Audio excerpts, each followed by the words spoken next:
Welcome to Legacy of Throne.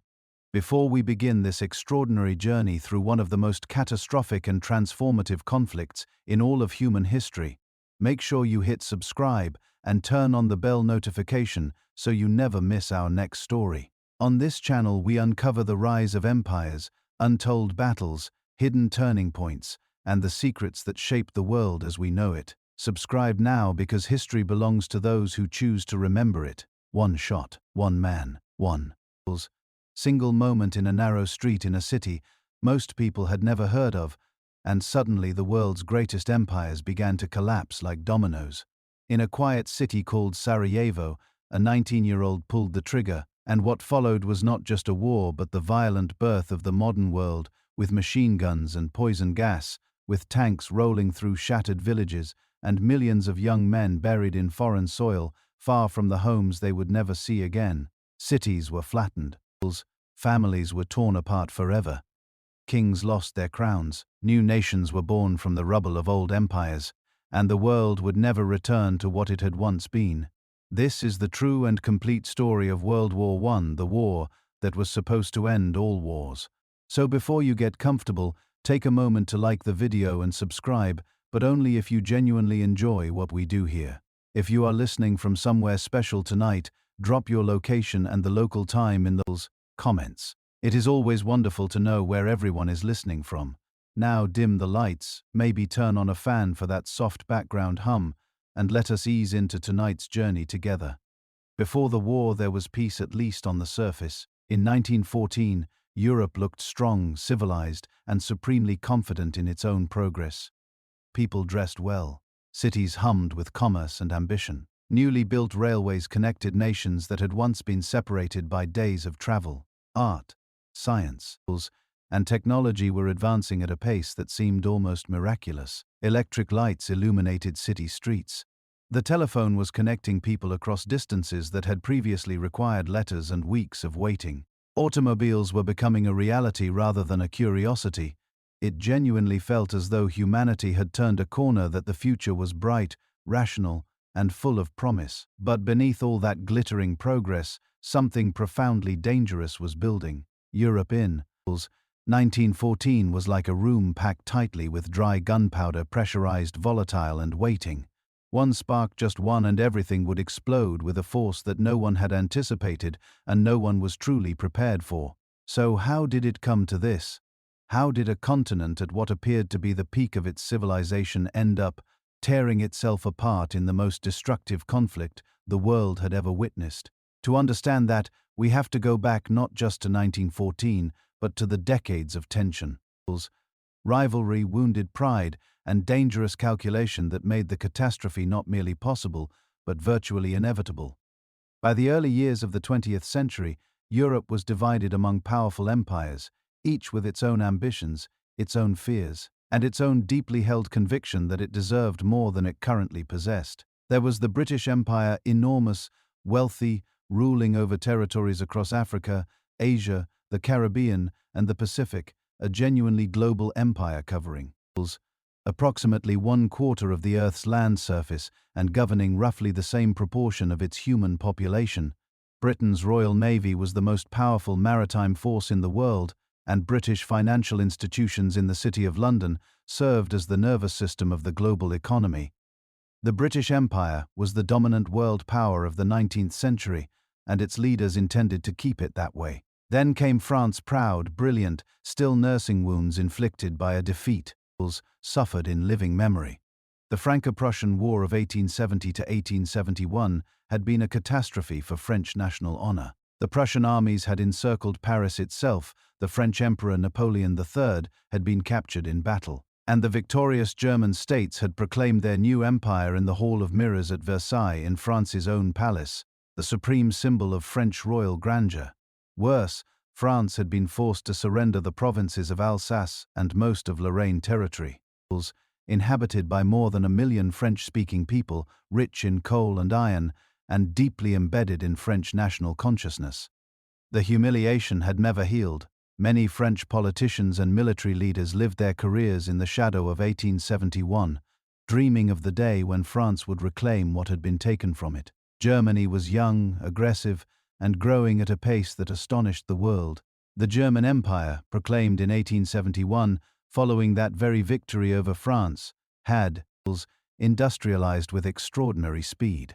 By 1914, German industrial output exceeded that of Britain in several key sectors: steel production, chemical manufacturing, electrical engineering. German universities were the finest in the world for science and medicine. German exports were flooding global markets, but Germany's political leaders felt that this economic and industrial strength was not being matched by political influence and colonial possessions.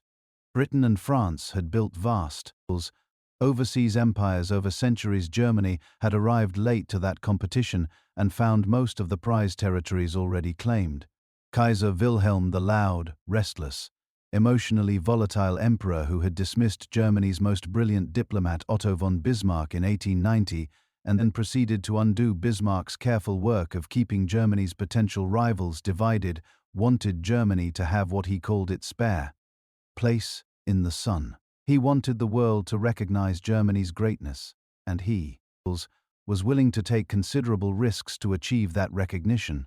Austria-Hungary was old, fragile, and cracking along ethnic and national fault lines that its governing structures had never successfully addressed. The dual monarchy created by the Compromise of 1867 had tried to manage the competing national identities within its borders by giving both Austria and Hungary their own governments while maintaining a shared emperor, army, and foreign policy. But the empire contained not two peoples but many: Germans, Hungarians, Czechs, Slovaks, Croats, Serbs, Bosnians, Poles, Slovenes, Romanians, Ukrainians, and more, all speaking different languages, practicing different religions, and harboring different degrees of loyalty to Vienna and Budapest. Nationalist movements were stirring throughout the empire, and the most dangerous of them, from Vienna's perspective, was the South Slav nationalism centered on the Kingdom of Serbia that dreamed of uniting all Slavic peoples south of the Konde Danube under Serbian leadership and away from Austro-Hungarian control. Russia was vast, slow, and stubbornly traditional in a world that was rapidly modernizing around it. The Russian Empire stretched across 11 time zones from the Baltic Sea to the Pacific Ocean, encompassing nearly 1/6 of the world's land surface. Its population of approximately 160 million people was larger than any other European country. But the autocratic political system ruled by Tsar Nicholas II, who believed that he governed by divine right and that constitutional government was an affront to the sacred duty God had placed upon him, was creaking under the pressures of an industrializing economy, a growing revolutionary movement, and a military establishment that consumed enormous resources without producing reliable results. Russia had been humiliated in the Russo-Japanese War of 1904 to 1905. When Japan's modern navy had destroyed an entire Russian fleet that had sailed halfway around the world to its destruction at the Battle of Tsushima.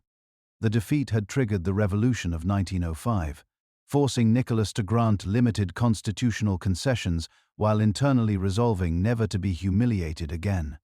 Russia saw itself as the protector of Slavic peoples everywhere, and that self-image would have direct consequences for the crisis of 1914. Each of these nations had their own goals, their own fears, their own fierce pride, and all of them wanted more land, more power, more respect, more security against rivals who seemed to be growing stronger by the year. This hunger led naturally to what historians call imperialism, the drive to expand national power by controlling other territories, other markets, other populations. Britain and France had spent the 19th century racing across Africa, Asia, and the Pacific, planting their flags in territories whose peoples had not been consulted about their new colonial status. Germany, arriving late, found most of the most desirable territories already claimed, and its leaders burned with the conviction that this was profoundly unfair, that Germany's growing strength entitled it to a colonial empire equivalent to those of its rivals. But imperialism was only one fuel feeding the fire. Nationalism was the other, and in many ways, the more volatile one. Nationalism in its 19th century form was the conviction that one's ethnic, linguistic, and cultural community deserved to be organized as a political state with its own government, its own army, and its own recognized place among the nations of the world. In Germany, nationalism expressed itself as pride in military power and the genius of the German people. In France, it was inseparable from the memory of Napoleonic glory and the burning desire to reverse the humiliation of 1871.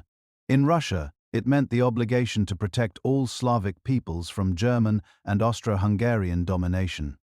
And in the smaller nations of southeastern Europe, in Serbia, in Bulgaria, in Romania, nationalism was an explosive force for national liberation, a dream of independence from the old empires that had dominated the region for centuries. Inside Austria-Hungary, nationalism was not merely a political challenge, but an existential threat.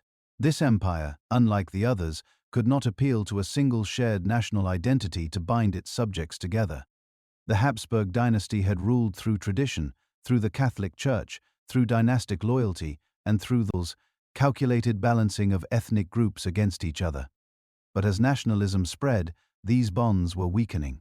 Every Czech intellectual who demanded educational rights in his own language, every Croatian newspaper that celebrated South Slav cultural unity, every Bosnian Serb who looked across the border to the Kingdom of Serbia and saw the possibility of a different future, all of them represented a crack in the foundation of an empire that depended for its survival on the continued acceptance of Habsburg authority by people who were increasingly questioning why they should accept it. To protect themselves in this dangerous environment, they used protective gear and follow safety protocols. The major powers of Europe had formed elaborate systems of military alliance commitments made in advance that if any signatory was attacked, the others would come to its aid.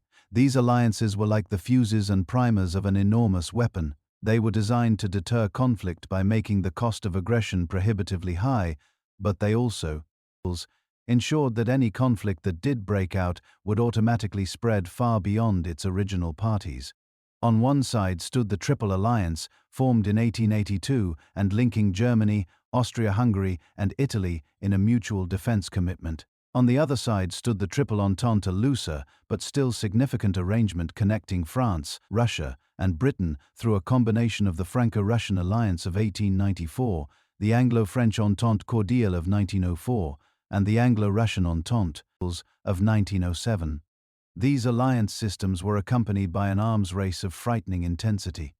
Germany and Britain had been locked since the early 1900s in a naval building competition, each responding to the other's warship construction with new programs of their own that was consuming enormous financial resources and generating enormous popular excitement and anxiety on both sides of the North Sea. The German Navy laws of 1898 and 1900, championed by Admiral Alfred von Tirpitz with Kaiser Wilhelm's enthusiastic support, had committed Germany to building a fleet large enough to challenge British naval supremacy. Britain responded with the Dreadnought program from 1906 onward, producing battleships so powerful that they made all previous warships obsolete at a stroke.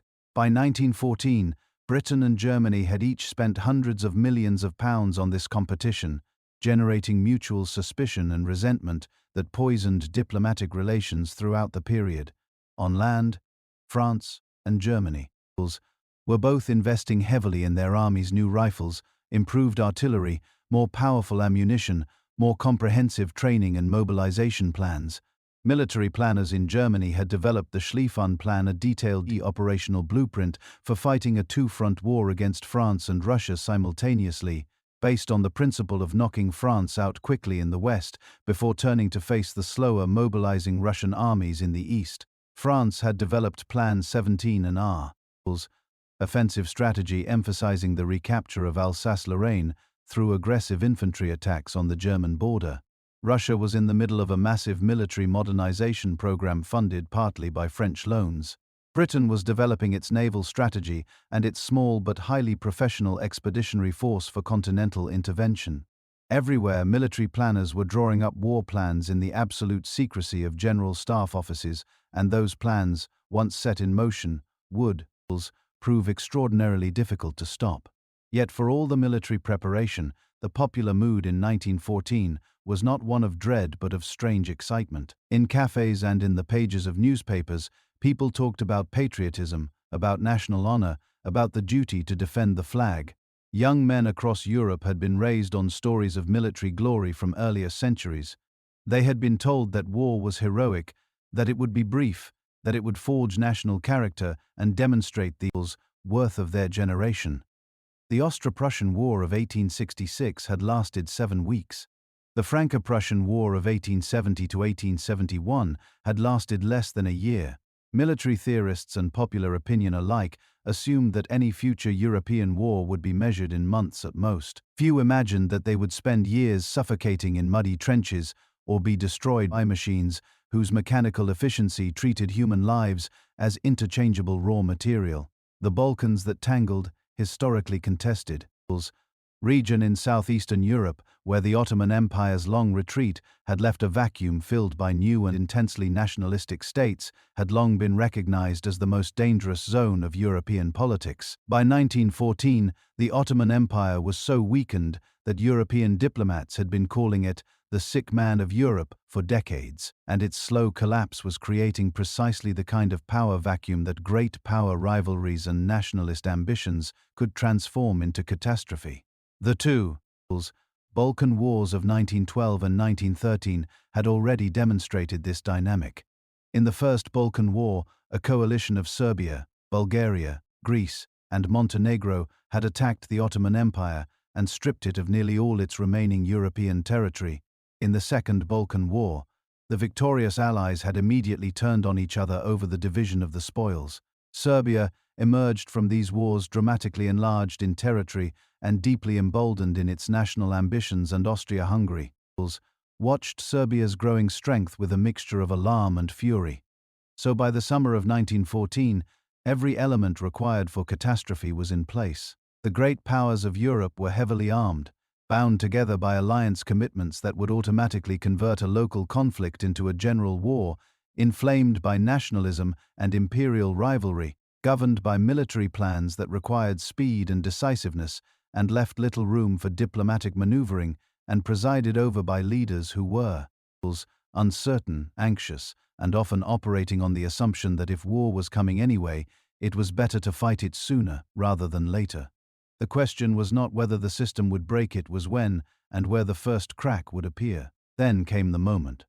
On June 28, 1914, Archduke Franz Ferdinand, the heir to the Austro-Hungarian throne, nephew of the aging emperor Franz Joseph I, visited Sarajevo, the capital of Bosnia. He had come to observe military maneuvers and to demonstrate the empire's presence in a province it had only formally annexed 6 years earlier, in 1908, over the furious objections of Serbia and nationalist Slavic opinion throughout the region. Not everyone in Sarajevo was pleased to see him. A small group of young Bosnian Serbs, inspired by South Slav nationalism and connected, through a complex web of organizational links, to a secret Serbian nationalist society called the Black Hand, had made their way to Sarajevo with pistols and grenades. One of them, a 19-year-old named Gavrilo Princip, would fire the 2 shots that ended the lives of Franz Ferdinand and his wife Sophie, set off the July crisis, triggered the alliance system, and lit the fuse of the powder keg that Europe had been building for decades. It was a warm and sunny Sunday morning, June 28, 1914, a date that would change the course of human history in ways that no one present that day could have fully imagined. The streets of Sarajevo, the capital of Bosnia-Herzegovina, was crowded with the festive energy of a city hosting a royal visit. People had lined the roads to see the imperial procession.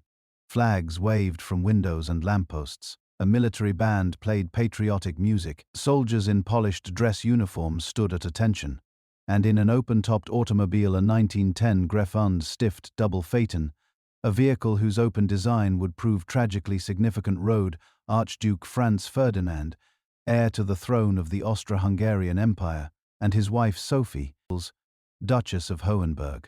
It was a date of particular personal significance for the couple, their 14th wedding anniversary. They had come to Sarajevo for a combination of official duty and public display to observe summer military maneuvers, to receive civic delegations, and to demonstrate the continuing reality of Habsburg authority in a province that had been formally annexed to the empire only in 1908, and where considerable resentment of Austrian rule still simmered beneath the surface of official welcome.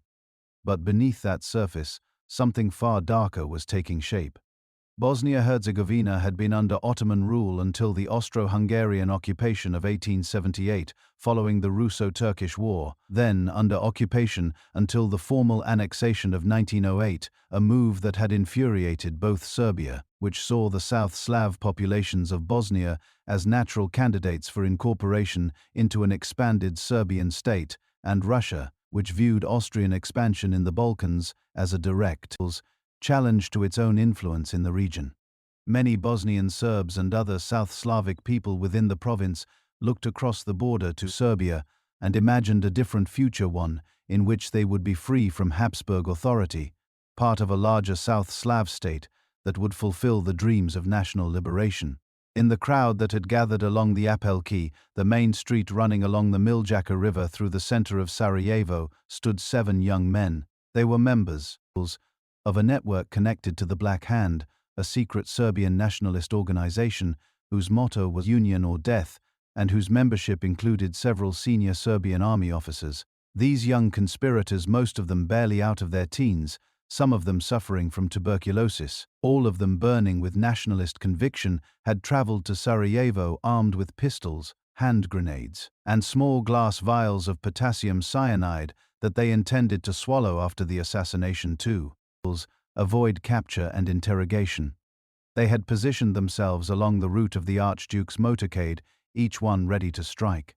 As the 6-car motorcade made its way along the Apelki at approximately 10 o'clock in the morning, the first assassin in position saw the Archduke's car approaching and froze, paralyzed by the physical reality of the act. His ideology had prepared him for theoretically, but his nerves could not execute in practice. The second conspirator, Nedelichko Chabrinovic, threw a hand grenade at the Archduke's car. The driver, seeing the object arcing through the air, accelerated, and the grenade bounced off the folded-back convertible roof of the vehicle and exploded under the following car in the motorcade, injuring several officers and bystanders.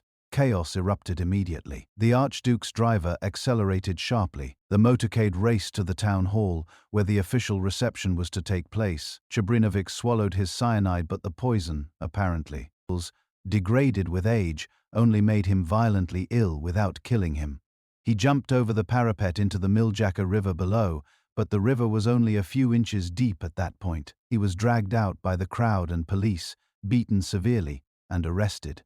The other conspirators scattered in the confusion, most of them abandoning their positions and their mission. In the town hall, Franz Ferdinand reportedly said, with considerable irritability, to the mayor of Sarajevo, who had launched into his prepared welcoming speech without apparently registering that an assassination attempt had just taken place. "Mr. Mayor, I came here on a visit and I get bombs thrown at me. It is outrageous." After the official formalities were completed, the Archduke insisted on proceeding to the hospital to visit the officers who had been wounded in the grenade explosion. His wife Sophie refused to leave his side. The motorcade reformed and set off, but the change of route to the hospital had not been clearly communicated to all the drivers. The lead car turned right onto Franz Joseph Street, the original planned route, rather than continuing straight along the Apelki toward the hospital. General Oskar Potirek, the military governor of Bosnia, who was riding in the car, immediately realized the error and told the driver to stop and reverse. The driver did so, but in 1914 reversing a large automobile was a slow and laborious process. He stalled the engine. The car came to a complete stop, almost stationary, moving at barely walking pace directly in front of Schiller's Delicatessen on the corner of Franz Joseph Street and the Apelki. And standing on the pavement, literally arm's length from the stopped car, was Gavrilo Princip. He had given up on the mission after the failed grenade attack. He had been making his way to a nearby delicatessen to buy something to eat, processing his failure, trying to decide what to do next. And now, through a combination of the driver's navigational error, the car's mechanical malfunction, and the random geography of a single city street, the Archduke's car had stopped directly in front of him. He stepped forward. He drew his FN Model 1910 pistol, a Belgian-made semi-automatic. He fired twice at a distance of approximately 1.5 meters. The first bullet struck Sophie in the abdomen, penetrating her right side. The second struck Franz Ferdinand in the neck, severing the jugular vein. Sophie lost consciousness almost immediately and died of internal bleeding before the car reached the governor's residence. Franz Ferdinand remained conscious for several minutes, slumping sideways in his seat, blood pouring from the wound in his neck, reportedly whispering his wife's name and urging her not to die. He was dead before the car arrived at its destination. News of the double assassination spread with extraordinary speed across Sarajevo, across the Austro-Hungarian Empire, and across the continent. At first, many observers, both inside and outside Austria-Hungary, viewed it as one of those isolated political murders that punctuated the history of the era. Terrible, certainly, and deeply embarrassing, but probably not the trigger for a general war. Political assassinations had been relatively common in the preceding decades. The American presidents James Garfield and William McKinley had both been killed by assassins, as had Russian Tsar Alexander II, the French president Sadi Carnot, the Spanish Prime Minister Antonio Canovas del Castillo, the Austrian Empress Elizabeth, the Italian King Umberto I, and the King and Queen of Serbia in 1903. Each of these killings had produced outrage, but none had triggered the war machine of major powers. But this one was different. Franz Ferdinand was not merely a political leader, but the heir to the throne of one of Europe's great powers, the direct successor to an empire that had been looking for an excuse to deal definitively with Serbia for years. The assassination gave Austria-Hungary not just a reason, but what its leaders felt was an obligation to act. Behind closed doors in Vienna, the response was immediate and focused. Military leaders, politicians, and the elderly Emperor Franz Joseph, 83 years old, who had been on the throne since 1848, who had outlived a wife, a brother, a son, and now his chosen heir, all gathered to consider what must be done. The dominant faction in these discussions was represented by men like Foreign Minister Count Leopold von Berchtold, Chief of Staff Konrad von Hertzendorf, and the Austro-Hungarian ambassador to Germany, Count Shergiani, men who were convinced that Serbia had been allowed to operate with impunity as a center of anti-Habsburg nationalism for too long, and that the assassination represented both a national humiliation demanding forceful response and a strategic opportunity to crush the Serbian threat once and for all. But Austria-Hungary could not act alone without risking intervention by Russia, which had consistently positioned itself as the protector of Slavic peoples and would almost certainly respond to a military attack on Serbia with mobilization against Austria-Hungary. And a war with Russia meant a potential war with Russia's ally France. Austria-Hungary needed German support before it could move. On July 5 and 6, 1914, just 1 week after the assassination, Austrian representatives met with Kaiser Wilhelm II and German Chancellor Theobald von Bethmann-Hollweg in Potsdam. The German response became known to history as the blank check, an unconditional promise that Germany would support whatever course of action Austria-Hungary chose to take against Serbia. Wilhelm apparently made his commitment quickly, without extensive consultation with his military or civilian advisors, and the German government spent the following days trying to convince Austria-Hungary to act swiftly before the international situation crystallized against them. With German backing secured, Austria-Hungary spent the following weeks while their top military officials returned from their summer vacations and their diplomats carefully composed their demands, preparing what would become one of the most consequential diplomatic documents of the 20th century. It began with just two countries, Austria-Hungary and Serbia, but it did not stay that way for long. Within days, the fire spread across Europe. Cities that had been trading partners and cultural neighbors were suddenly exchanging ultimatums and threats. And it was not random, not simply bad luck. It was a web carefully spun over decades, constructed of promises and treaties, loyalty commitments and strategic calculations, that transformed a Balkan assassination into a world war with an almost mechanical inevitability. To understand why the war expanded so rapidly and so completely, we have to go back to the diplomatic architecture that Europe's statesmen had constructed in the decades before 1914, a system designed to provide security through deterrence, but that actually provided a mechanism through which any local conflict could automatically escalate into a continental catastrophe. The system's foundations had been laid by Otto von Bismarck. the Prussian statesman who had unified Germany under Prussian leadership through three carefully managed wars between 1864 and 1871, and who then spent the next 2 decades trying to ensure that Germany could consolidate its gains without triggering the coalition of hostile powers that he feared a united and powerful Germany would otherwise inevitably face. Bismarck's diplomatic genius expressed itself in a complex web of overlapping alliances and agreements: the Three Emperors League, the dual alliance with Austria-Hungary, the Triple Alliance extended to include Italy, the reinsurance treaty with Russia that kept potential rivals either committed to Germany's side or at least neutralized. Always try to be one of three, Bismarck reportedly advised, meaning that Germany should never be in the isolated position of facing a hostile coalition without allies. The Triple Alliance, formalized in 1882, bound Germany, Austria-Hungary, and Italy in a mutual defense commitment. Its terms specified that if any signatory was attacked by two or more powers, the others would provide military assistance. It was a straightforward defensive arrangement designed to deter the scenarios that Germany and Austria-Hungary most feared: a simultaneous attack by France from the west and Russia from the east. But when Kaiser Wilhelm II dismissed Bismarck in 1890 and allowed the reinsurance treaty with Russia to lapse, the careful diplomatic equilibrium Bismarck had maintained collapsed. Russia, suddenly finding itself without a German connection, turned toward France. Despite the profound differences between the French Republic and the Russian autocracy, different political systems, different cultures, different languages, different religions, both had a common strategic interest in preventing German domination of Europe. The Franco-Russian alliance, signed in 1894, committed both countries to mobilize against Germany if either was attacked by Germany or by Austria-Hungary supported by Germany. It was the defensive counterpart to the Triple Alliance, and its existence meant that Germany now faced the two-front war that Bismarck had spent his career trying to prevent.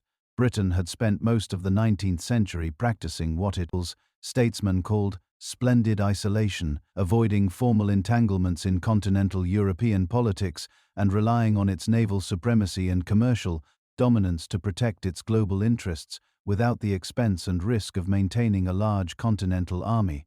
But the growth of German naval power under Kaiser Wilhelm II and Admiral Tirpitz, which Britain correctly identified as a direct challenge to the maritime supremacy that was both the foundation of British imperial power and the mechanism through which Britain could project military force anywhere in the world, convinced British leaders that they could no longer afford to stand apart from European affairs. The Entente Cordiale with France, signed in 1904, resolved a series of colonial disputes between the two countries and created a framework for diplomatic and eventually military cooperation. It was not a formal military alliance. It contained no specific commitment that Britain would fight alongside France if France were attacked by Germany, but it created a presumption of cooperation and led to detailed military planning between the two countries' general staffs. The Anglo-Russian Entente of 1907 similarly resolved colonial disputes in Central Asia and the Middle East and brought Russia within the British diplomatic orbit. Together, France, Russia, and Britain constituted the Triple Entente, Europe's other great alliance system. And now Europe was divided into two armed camps, each promising to support the other in case of attack, each sustained by years of mutual suspicion and arms racing, each operating under military plans that required rapid mobilization and decisive action at the first sign of conflict. The critical weakness of this entire system was its rigidity. The alliances had been designed to prevent war by making the cost of aggression prohibitively high. But they had not been designed with adequate mechanisms for de-escalation once a crisis had begun. Once one country mobilized its army, the others felt compelled to mobilize theirs, not necessarily because they wanted war, but because falling behind in the mobilization timetable would leave their armies dangerously unprepared if war came anyway. Mobilization in 1914 meant railroad timetables, reserve call-up procedures, depot organizations, and supply chain management that had been planned down to the last detail over years, and once those plans were set in motion, stopping them partway through would have been enormously difficult even if the political will had existed. Germany's Schlieffen Plan, the operational blueprint for fighting the two-front war that German planners had assumed was inevitable since the Franco-Russian alliance illustrated this problem with particular clarity. The plan required Germany to concentrate its forces overwhelmingly against France in the first weeks of a war, defeating France before Russia could fully mobilize its enormous but slow-moving armies, and then transferring forces east to deal with Russia. Every day counted. The plan was built on precise timetables and sequential operations, and any significant delay in one part threatened the entire structure. Once Germany mobilized against Russia, German military leaders insisted the attack on France had to follow immediately, otherwise Germany would lose the narrow window of time the plan depended on. So when the July crisis of 1914 unfolded, the alliance system did not prevent escalation, it guaranteed it. Austria-Hungary attacked Serbia. Serbia appealed to Russia. Russia mobilized. Germany issued an ultimatum to Russia. Russia refused to stop mobilizing. Germany declared war on Russia. France, allied with Russia, began mobilizing its forces. Germany declared war on France and then invaded Belgium to implement the Schlieffen Plan's requirement for an attack route through the Low Countries. Britain, bound by treaty to guarantee Belgian neutrality and alarmed by the prospect of German domination of the Channel coast, declared war on Germany. In less than 6 weeks from Gavrilo Princip's 2 shots in Sarajevo, the 5 great powers of Europe were at war. The web of alliances had done exactly what it was supposed to prevent. One link pulled the next. One promise triggered another. And the war machine roared to life with a momentum that no individual statesman or government had the power to arrest. The web stretched far beyond Europe. When Britain entered the war, so did its empire. Canada, Australia, New Zealand, South Africa, and India all mobilized troops that would eventually serve on European fronts, in the Middle East, in Africa, and in the Pacific. When France entered, so did its colonial forces from North and West Africa, from Madagascar, from Indochina, from the Caribbean. Japan, bound to Britain by the Anglo-Japanese alliance of 1902, declared war on Germany in late August 1914 and began seizing German-controlled territories in China and the Pacific. Even the Ottoman Empire, initially neutral, then secretly aligned with Germany, and finally actively at war by November 1914, brought the vast territories of the Middle East into the conflict. By the end of 1914, what had begun as a dispute between Austria-Hungary and Serbia had become genuinely global. The bullet that killed Archduke Franz Ferdinand did not just end a man's life, it started a clock. From that moment in Sarajevo on June 28, 1914, the world had approximately 31 days before everything would change.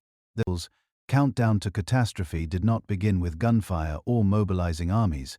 It began with telegrams, with meetings behind closed doors, with carefully worded communiques that sounded measured and diplomatic, but carried within them the full weight of war. At first, it did not appear that a global disaster was coming. The world had seen political assassinations before, without general war following. The initial reaction in many European capitals was something more like diplomatic maneuvering than genuine alarm.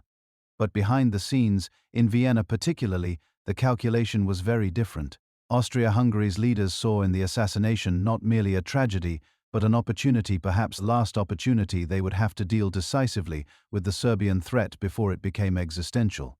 5 days after the assassination, on July 5, 1914, Austrian representatives arrived in Berlin.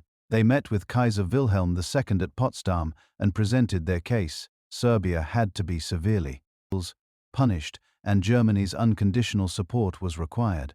The Kaiser's response to the blank check was exactly what they had hoped for. Germany would back Austria-Hungary, whatever it decided to do.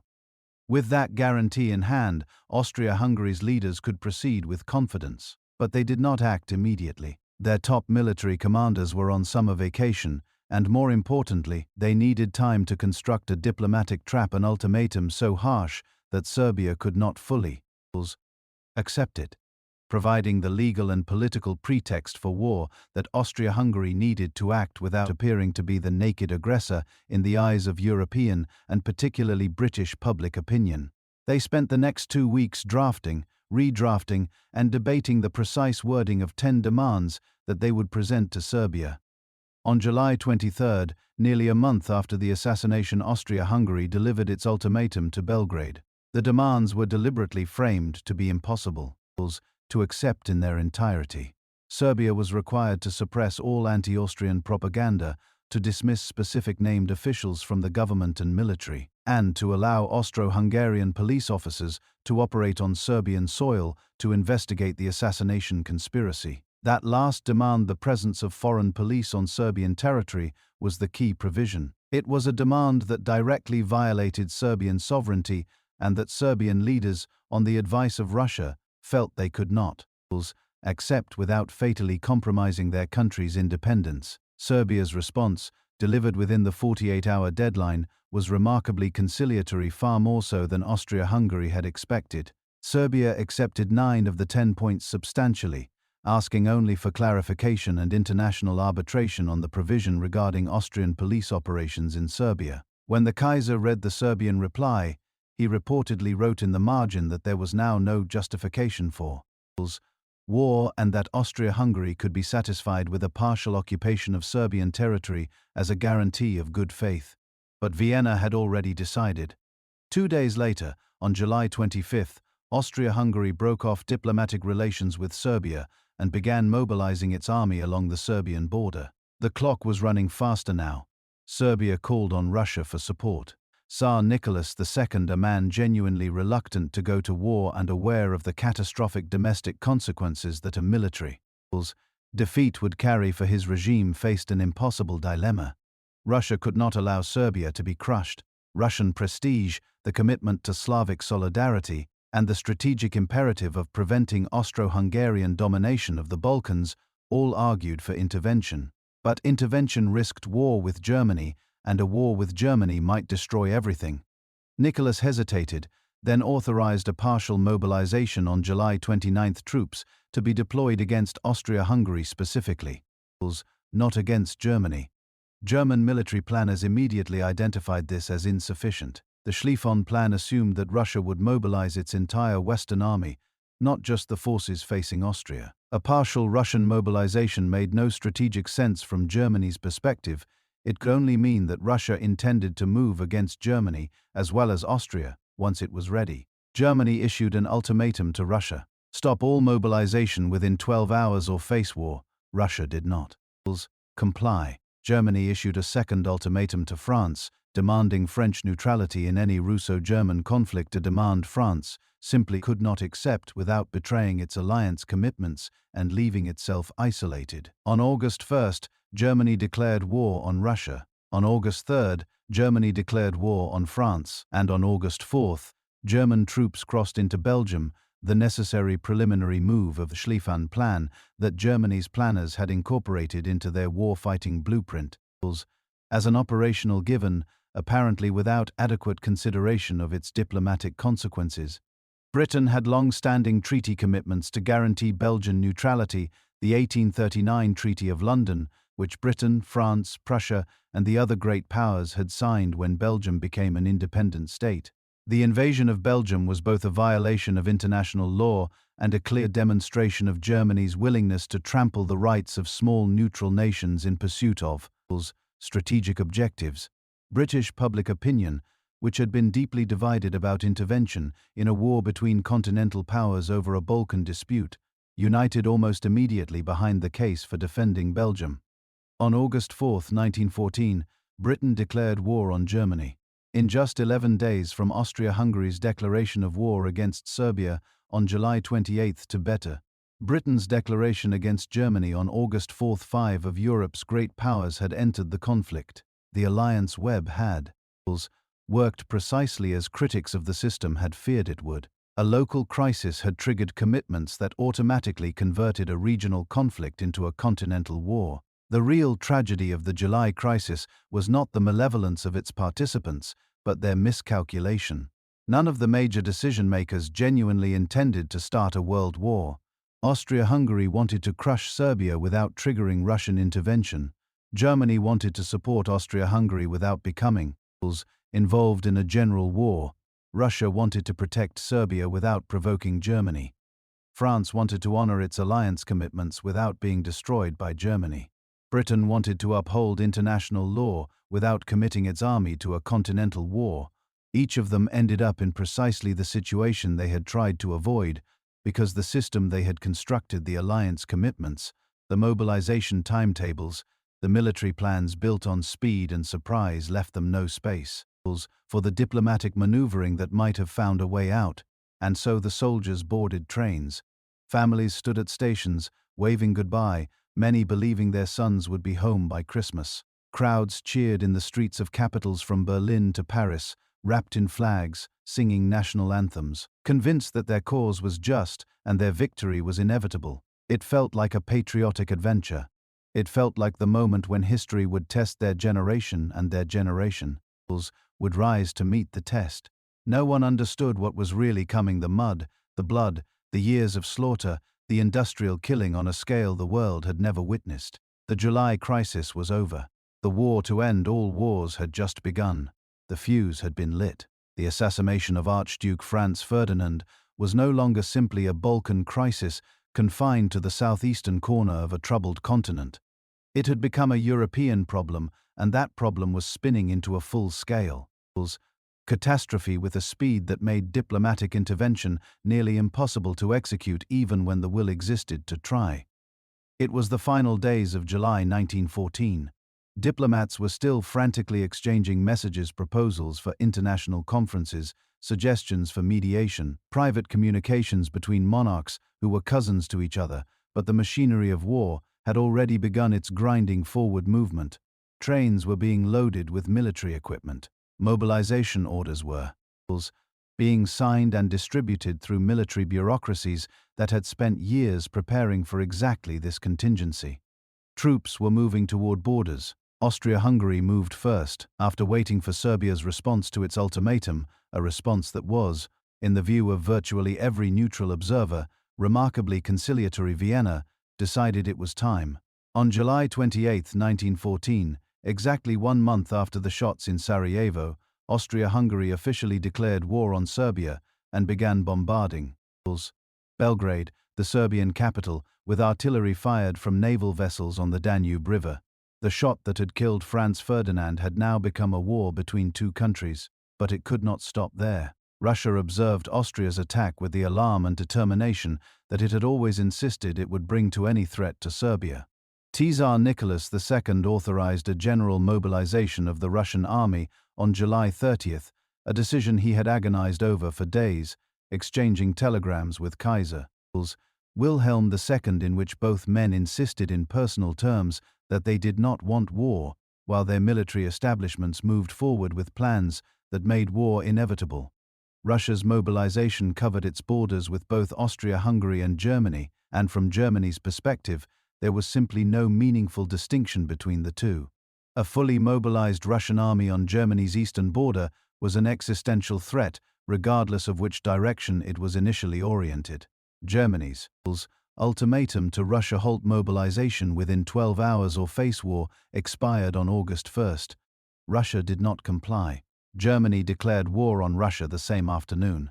2 days later, citing French violations of German airspace and a French cross-border military operation that German authorities described as an act of war, the precise truth of these claims is disputed by historians. Germany declared war on France on August 3rd. The final and in some ways most consequential escalation came on August 4th, when German forces invaded Belgium. The Schlieffen Plan's operational logic demanded a rapid sweep through Belgium and into northern France to execute the flanking maneuver that would knock France out of the war before Russia could fully mobilize. But Belgium was a neutral country. Its neutrality had been guaranteed by an international treaty signed in 1839 by Britain, France, Prussia, and the other great powers. When German Chancellor Bethmann Hollweg dismissed that treaty as a scrap of paper, a phrase that would follow him for the rest of his life and that crystallized for British public opinion the German attitude toward international agreements, he inadvertently provided the British government with both the legal justification and the popular support it needed to enter the war. Britain had been agonizing about its obligations throughout the crisis. The Entente Cordiale with France and the Anglo-Russian Entente were not formal military alliance commitments, They were diplomatic understandings that created a presumption of cooperation without a legal obligation to fight. Britain could have argued technically that it was not bound to come to France's aid against a German attack. Many members of the Liberal government of Prime Minister Herbert Asquith held this view, and several cabinet ministers resigned when it became clear that Britain was moving toward intervention. But the invasion of Belgium changed the political calculus entirely. Defending Belgian neutrality was a treaty obligation, a genuine legal commitment, not merely a diplomatic understanding. And beyond the legal argument, the moral and strategic case for intervention was clear.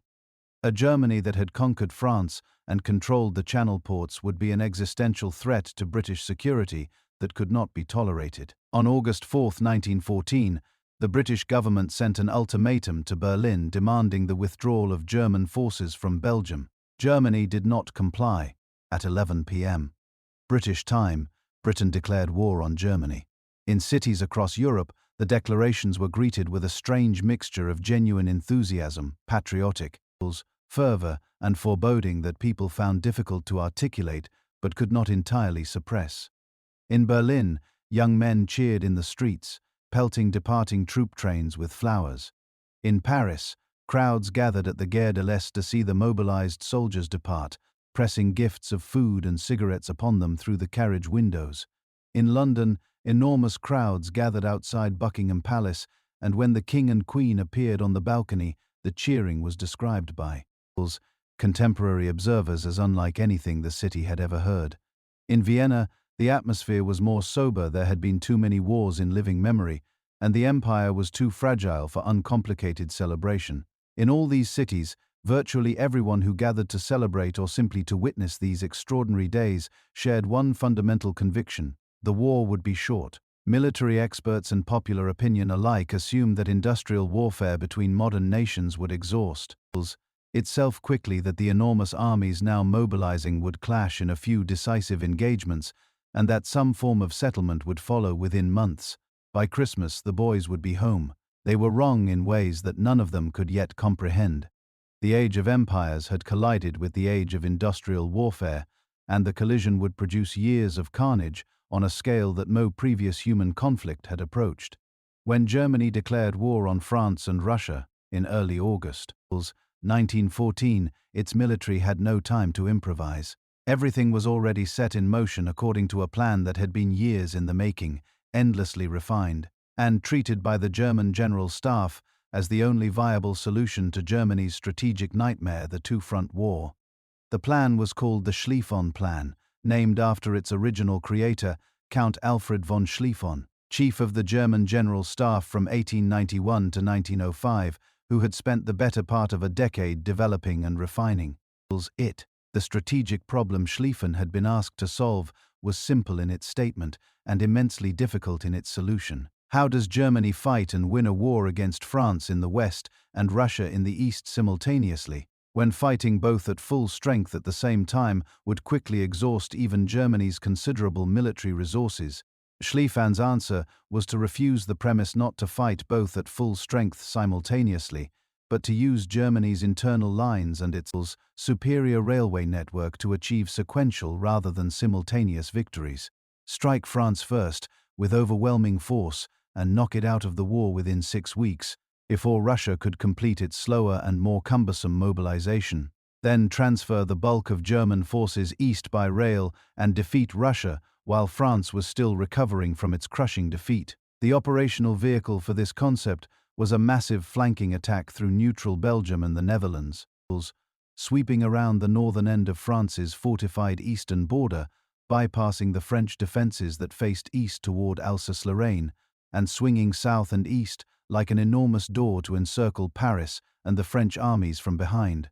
The right wing of the German advance, the great wheeling force that would sweep through Belgium and northern France, was to be overwhelmingly strong, much heavier than the defensive forces left to hold the line in Alsace-Lorraine against expected French attacks.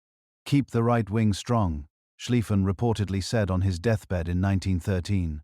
But when the plan was modified by Schlieffen's successor as chief of the General Staff, Helmuth von Moltke the Younger, a man who combined considerable intelligence with a nervous temperament and deep uncertainty about his own judgment. Several critical adjustments were made.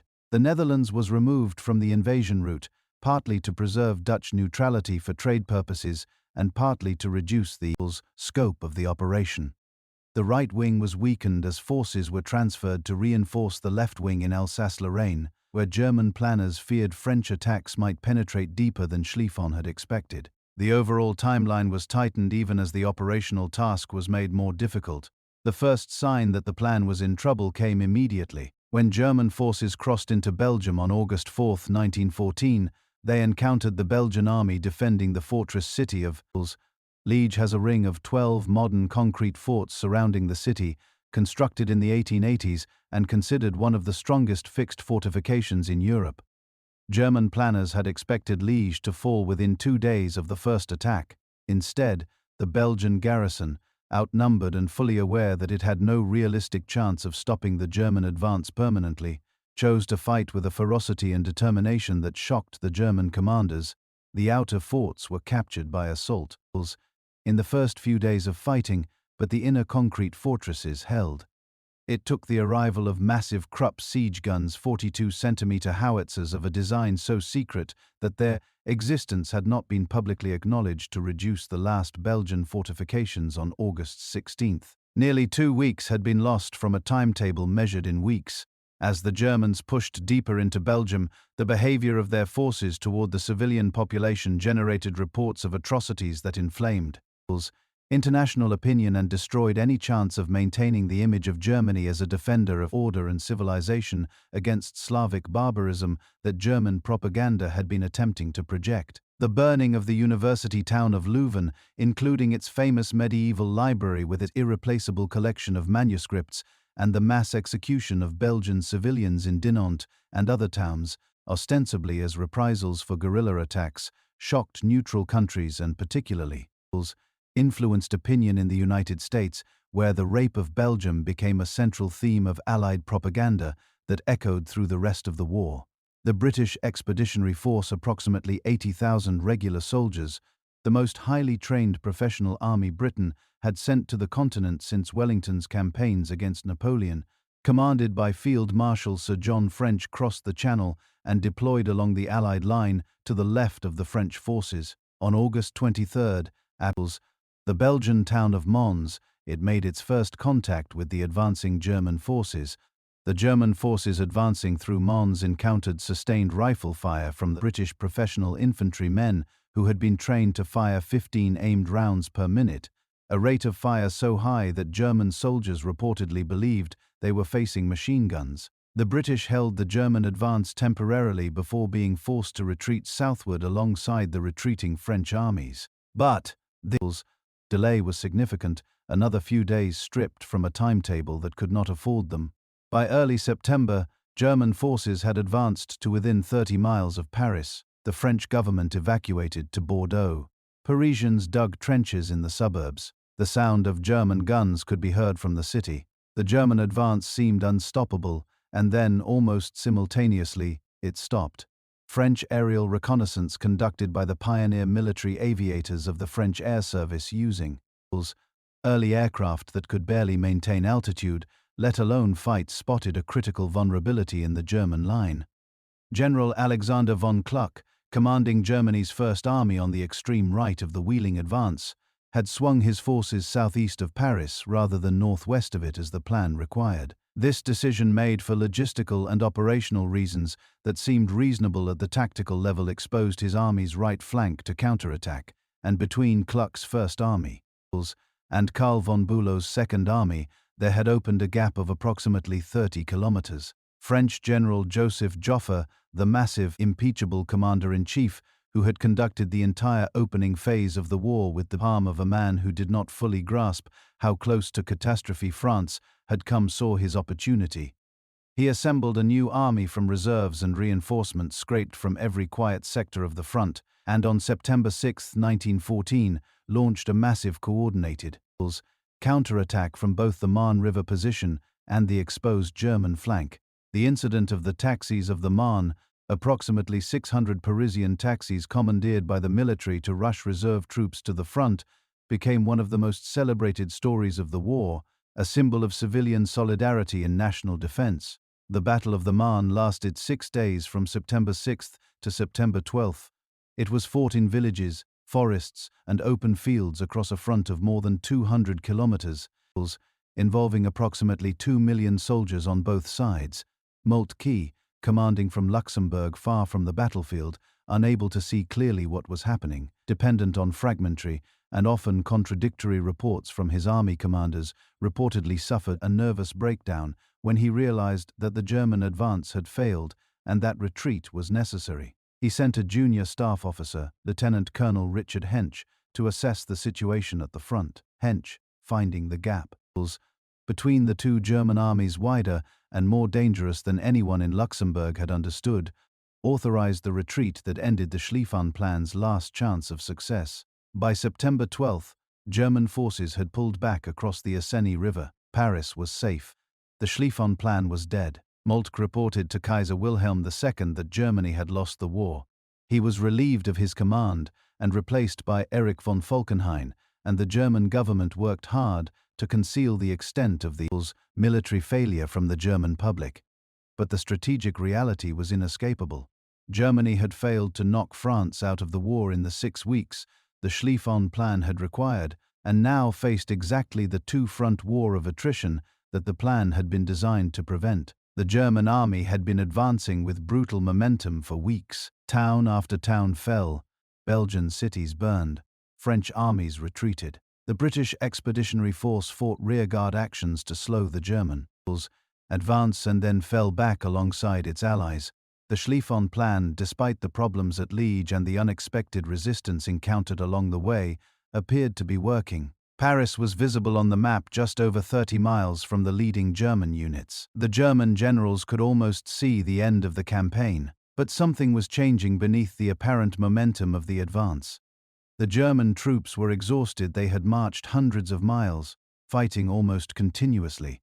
In the summer heat, their boots disintegrating, their supply wagons unable to keep pace with the speed of the advance. Horses were collapsing from overwork and undernourishment. Food was scarce. Ammunition reserves were running low. The supply chain that was supposed to follow the advancing armies had fallen far behind, unable to move fast enough over roads churned into mud by the passage of tens of thousands of men and horses. And then the gap appeared. General von Kluck's First Army had swung east of Paris rather than west of it, the critical deviation from the Schlieffen Plan's prescribed route that exposed his flank to the force Joffre was assembling. Between Kluck's and Bülow's armies, the French flew reconnaissance aircraft that spotted the opening, and from that observation came the counterattack that changed the war. The Sixth Army that Joffre had scraped together, filled with troops, rushed from the front by every available means, including those famous Parisian taxis, each trip of which carried approximately 5 soldiers, the entire taxi fleet making multiple runs to ferry troops to the fighting positions northeast of the city, struck the exposed German flank on September 6. The British Expeditionary Force rallied from its retreat by an order from Field Marshal French that communicated the urgency of the moment, moved to exploit the gap between the two German armies. Other French armies along the Marne attacked the German center and left flank simultaneously. The Germans, caught off balance, outnumbered in some sectors, and suffering from the command paralysis that Moltke's distance from the battle had induced, began to waver. Local commanders at the front could see that their positions were becoming untenable, but lacked the authority to order retreats without confirmation from higher command, confirmation that was slow in coming because the communications systems were overwhelmed, and Moltke was in no condition to exercise effective control. By the time Hench arrived, assessed the situation, and authorized the withdrawal, the retreat had become urgent. It was not an orderly withdrawal. German forces fell back across the Iceni River, abandoning the ground they had won at enormous cost and leaving behind the bodies of thousands of men, wrecked vehicles, abandoned artillery, and the detritus of a military force that had been advancing confidently just days before and was now retreating in something close to panic. By September 12, the battle of the Marne was effectively over. The Allied line had held, Paris was safe, the German advance had been stopped. Both sides then began what became known as the Race to the Sea, a series of flanking maneuvers. Attempts in which each side tried to turn the other's open flank by moving northward, only to find that the enemy had moved to counter the flanking attempt before it could be completed. From the Aisne northward to the Somme, from the Somme northward to Flanders, from Flanders to the North Sea coast. Near Nieuport, both sides extended their lines, dug in to protect what they had gained, and tried to find an open end of the opposing line that they could swing around. By mid-November 1914, the line had solidified from the Swiss border to the English Channel, a distance of approximately 700 kilometers with no open flanks anywhere along it. The war of movement was over. The war of position of trenches, barbed wire, artillery bombardment, and mass casualties for minimal territorial gain was beginning. The Western Front, which would remain more or less frozen in its 1914 position for the next 3 years while the armies of Europe ground themselves to pieces against it, had been born. After the Battle of the Marne, the war changed shape permanently and horrifyingly. Germany's dream of a swift, decisive victory had collapsed, and both sides found themselves in a situation that their military planning had never anticipated and for which their training had never prepared them. Those German armies, no longer advancing but unwilling to abandon the territory they had seized in Belgium and northern France, began digging in not because trench warfare was anyone's preferred approach, but because the only alternative to digging was to stand in the open and be killed by the intensive artillery fire that both sides were now deploying in quantities that dwarfed anything the military theorists of 1914 had imagined. The trenches began as simple ditches, shallow scrapes in the earth, barely deep enough to protect a man lying down, hastily constructed with whatever tools were available, often dug at night to reduce exposure to enemy fire. But as days turned into weeks and weeks into months, these improvised ditches evolved into elaborate underground communities. Wooden planks, duckboards were laid across the muddy floor to provide some footing. Sandbags were stacked along the front face to provide protection against bullets and shell splinters. Dugouts were carved into the back wall to provide some shelter from the weather and from the constant artillery bombardment that both sides maintained throughout daylight hours. Communication trenches linked the front trench to support trenches behind, and support trenches to reserve trenches further back, creating a system of underground corridors that soldiers navigated by memory and by the painted signs that came to mark the major junctions. The Western Front eventually consisted of 2 parallel systems of trenches, German and Allied, separated by the desolate strip of ground known as No Man's Land. This strip varied in width from as little as 20 meters in some sectors to as much as 500 meters in others, but it was always equally lethal. A wasteland of shell craters, barbed wire entanglements, the accumulated debris of battle, and the unburied bodies of soldiers who had died attempting to cross it. The smell of No Man's Land, a mixture of rotting bodies, explosive residue, and the chemicals.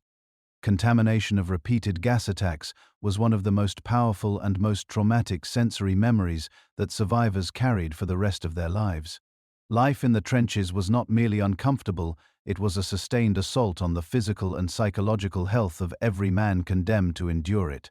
The mud was omnipresent and malevolent. Flanders and Picardy sit on heavy clay soils that become a thick, clinging paste when saturated with rain, and the Western Front received heavy rainfall throughout the year. Trenches flooded regularly. Soldiers stood for hours, sometimes days, in water that came up to their knees or higher. When the water was cold, which it was for most of the year, this produced trench foot, a condition in which the flesh of the feet, constantly wet and compressed inside wet boots, began to break down through tissue death and bacterial infection. In severe cases, and there were many, amputation was the only treatment. Some estimates suggest that approximately 75,000 British soldiers alone suffered trench foot during the war.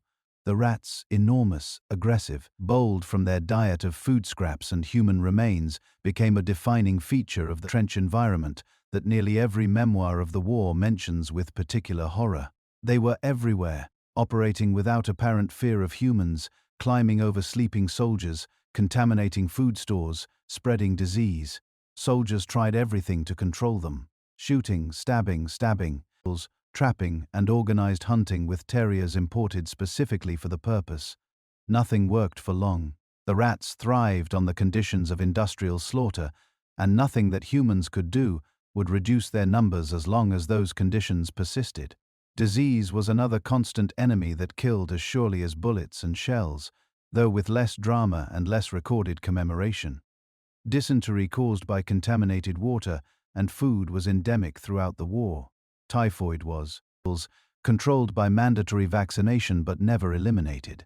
Lice infested every soldier's clothing and hair, causing the persistent itching misery known as the shakes and transmitting typhus through their bites. The trench environment was a public health catastrophe of the first order, and the medical services of every army on both sides were permanently overwhelmed by the volume of disease casualties alongside the battle casualties that were their primary concern. Food in the trenches was another daily trial. Supply to frontline positions could only be conducted at night, when the cover of darkness provided some protection against the snipers and machine gunners who watched no man's land constantly during daylight.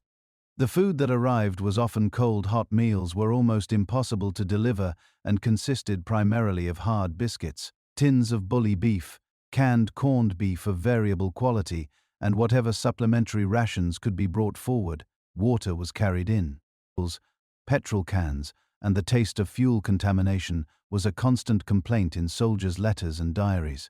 Occasionally, particularly in quiet sectors, soldiers could brew tea over small fires in sheltered dugouts, and the British Army's near-mythological relationship with tea as a source of comfort and morale was forged in these dark and muddy circumstances. But beyond the physical misery, the psychological damage inflicted by life in the trenches was perhaps the most profound and least understood consequence of the war. Soldiers lived under a form of stress that no human nervous system had evolved to handle, not the acute stress of a single battle or a sudden danger, but a sustained, unrelenting, weeks-long exposure to random death. Artillery shells gave no warning and discriminated between no targets. A man could be alive and well one moment and literally obliterated by a direct hit the next. The randomness of survival, the fact that it was purely a matter of chance whether a particular shell landed 2 meters to the left or 2 meters to the right, created a form of existential helplessness that military psychiatrists of the period had no framework to understand and no treatment to offer. The condition that came to be known as shell shock, characterized by trembling, paralysis, inability to speak, nightmares, emotional withdrawal, and in severe cases complete psychological collapse, appeared in soldiers who had not been physically wounded and was initially dismissed by many military authorities as cowardice or deliberate malingering. Men diagnosed with shell shock were sometimes court-martialed rather than treated. The British Army shot more than 300 of its own soldiers during the war for offences including cowardice and desertion, and historians have argued convincingly that many of these men were suffering from what we now recognize as post-traumatic stress disorder, a condition that the medical understanding of the time had neither a name for nor any effective treatment of. And yet, amid all of this horror, soldiers endured. They found ways to maintain their humanity in conditions specifically designed to destroy it. They wrote letters, thousands of letters, millions of letters, a river of paper flowing back from the trenches to the homes and families that were the emotional anchor of military life. They made jokes, the dark, sardonic humor of people who have seen too much to be shocked, but retain enough spirit to laugh at the absurdity of their situation. They collected souvenirs, built small luxuries into their dugouts, adopted unit mascots, organized impromptu sports competitions in rear areas, published trench newspapers, painted murals in underground shelters, and found 100 small ways to assert their individuality against the impersonal machinery of industrial warfare.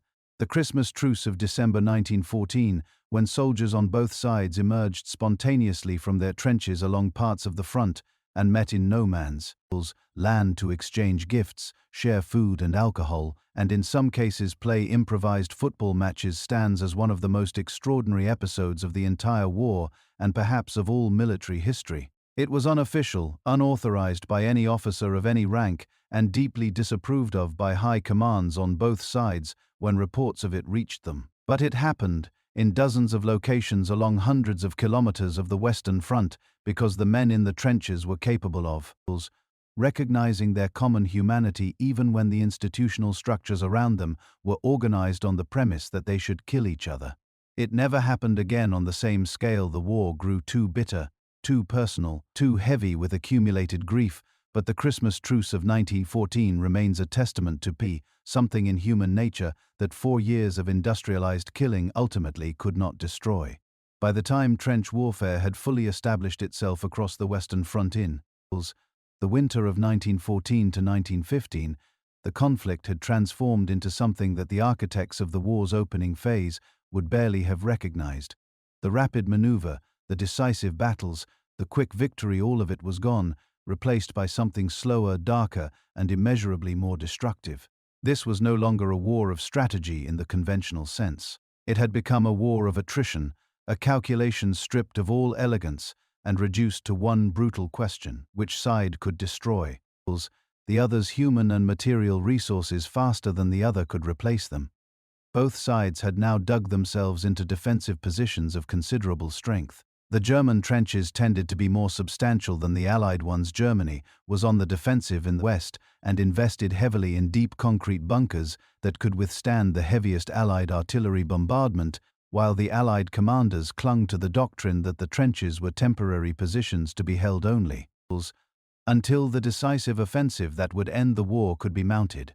This difference in philosophy about defensive construction would have enormous consequences when the great Allied offensives of 1915, 1916, and 1917 repeatedly failed to achieve the breakthroughs their planners had confidently predicted. The operational logic of the Western Front was depressingly simple. Generals on both sides understood that the enemy's line could only be broken if enough artillery fire was delivered to destroy the defenders' fortifications and barbed wire, killing enough of them to allow infantry to cross no man's land and occupy the enemy position before survivors could reorganize for counterattack.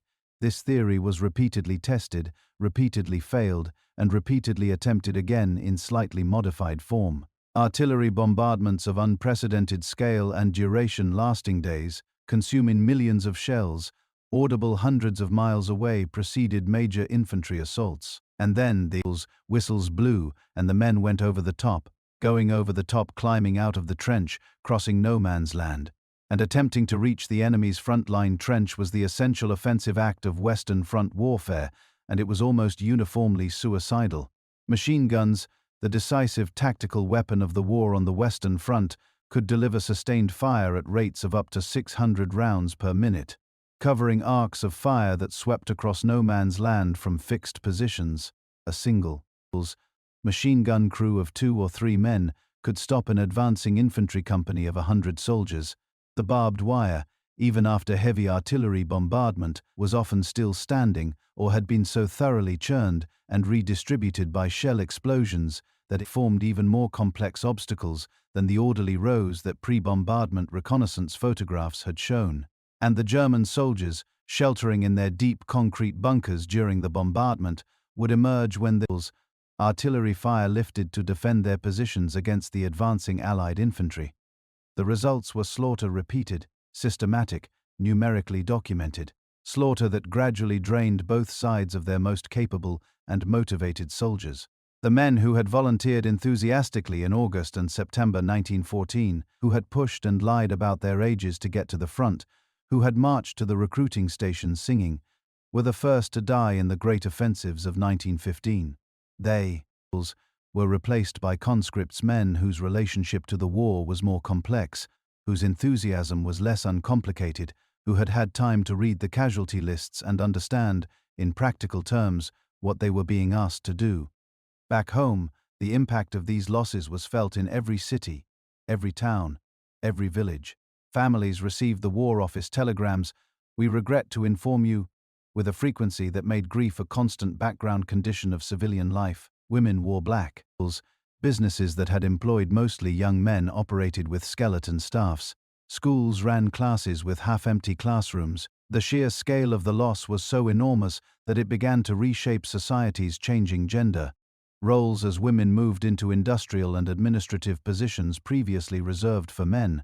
changing class relationships as the shared experience of the trenches dissolved some of the rigid hierarchies of pre-war society, changing the relationship between governments and populations as the state's demand for total commitment created a reciprocal, popular expectation that the state would take care of those it had put in harm's way. While the Western Front was locking itself into the terrible stasis of trench warfare, another war was unfolding across hundreds of miles of Eastern European landscape, a conflict that shared the same strategic origins and the same catastrophic human consequences as the war in France and Belgium, but that looked and felt entirely different in its operational character.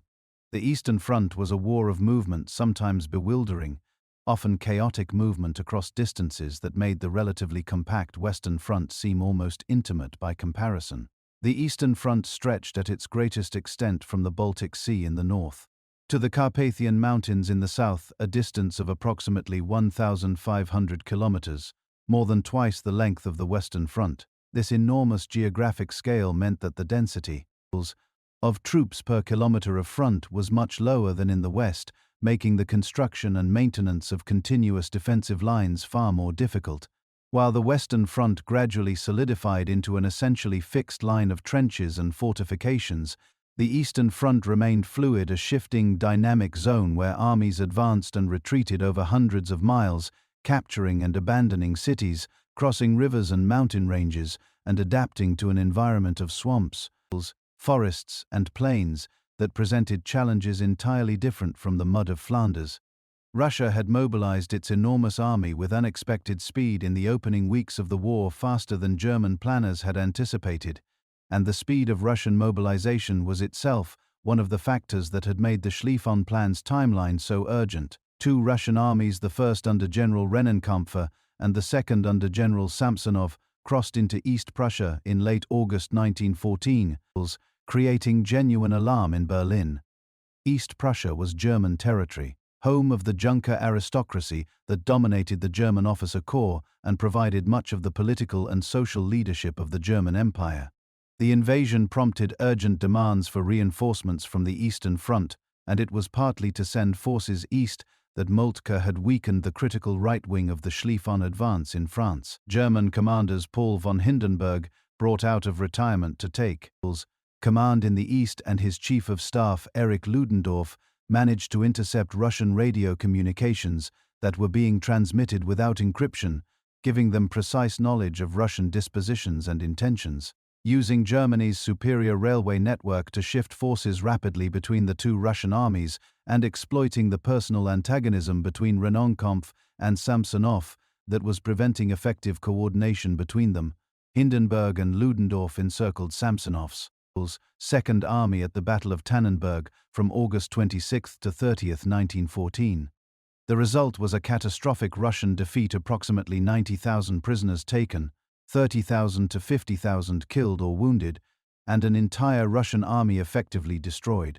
Samsonov, convinced that the disaster was his personal responsibility, shot himself rather than face capture.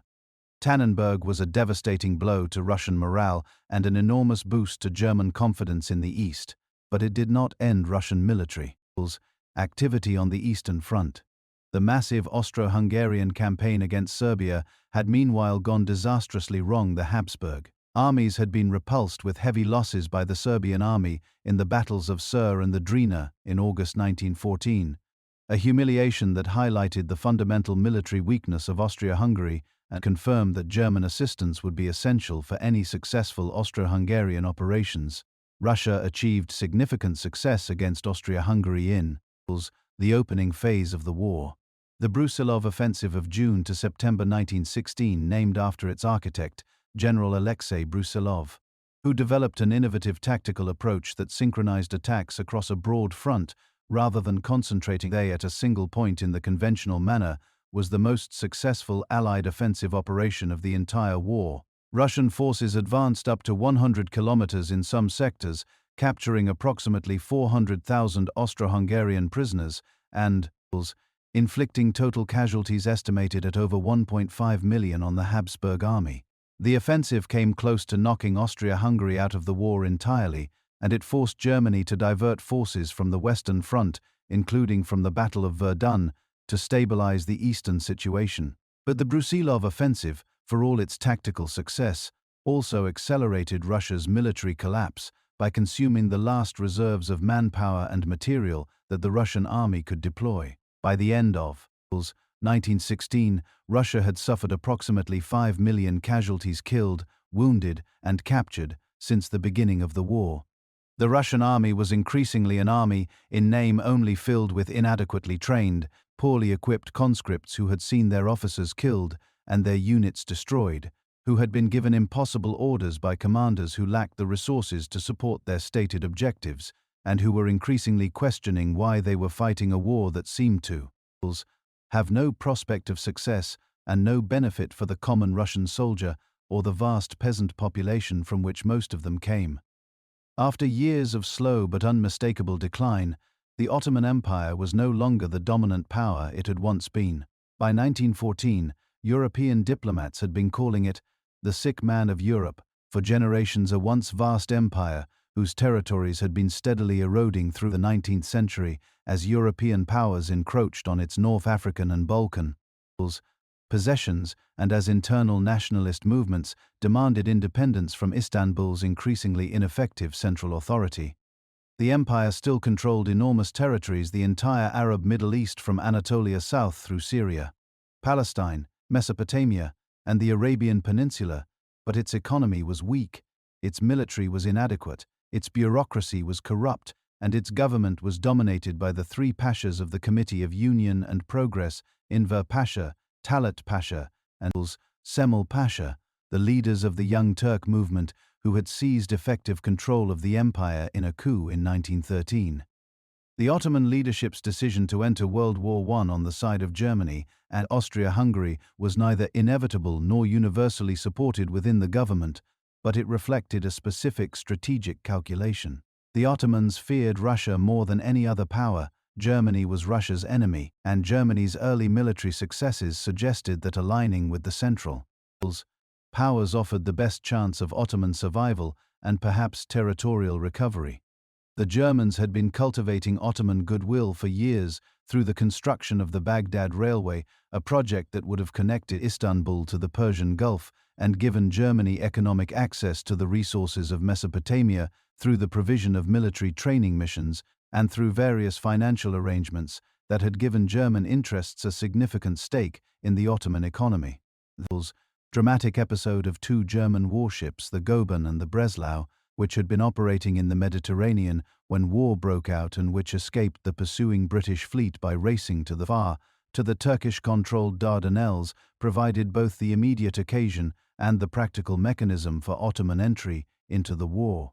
The Ottoman government formally purchased the ships, renamed them, and gave them Ottoman crews, but the German officers and most of the crews remained aboard. When these German-commanded but nominally Ottoman vessels bombarded Russian Black Sea ports in October 1914, the Ottoman government found itself at war, whether its more cautious members had intended it or not. The entry of the Ottoman Empire transformed World War I from a European conflict into a genuinely global one. The fronts that opened in the Middle East, in Mesopotamia, in Palestine, in the Caucasus, in the Arabian Peninsula, added millions of square miles to the war's geographic scope and drew in populations and resources that European military planners had barely considered when they made their calculations in the summer of 1914. The Caucasus campaign pitted Ottoman armies against Russian forces in some of the most brutal terrain and most extreme weather conditions of the entire war. Ottoman General Enver Pasha's ambitious plan to cut off Russian forces in the Caucasus through a winter flanking attack led to the catastrophic Battle of Sarikamish in December 1914 to January 1915. Approximately 90,000 of the 100,000 Ottoman soldiers committed to the operation were killed, wounded, captured, or died of cold, a casualty rate that approached the total elimination of the force involved. The disaster at Sarikamish was immediately followed by one of the darkest episodes of the war. Beginning in spring 1915, the Ottoman government implemented a program of systematic deportation and mass killing against the Armenian population of Anatolia, accusing Armenians of collaboration with the Russian enemy.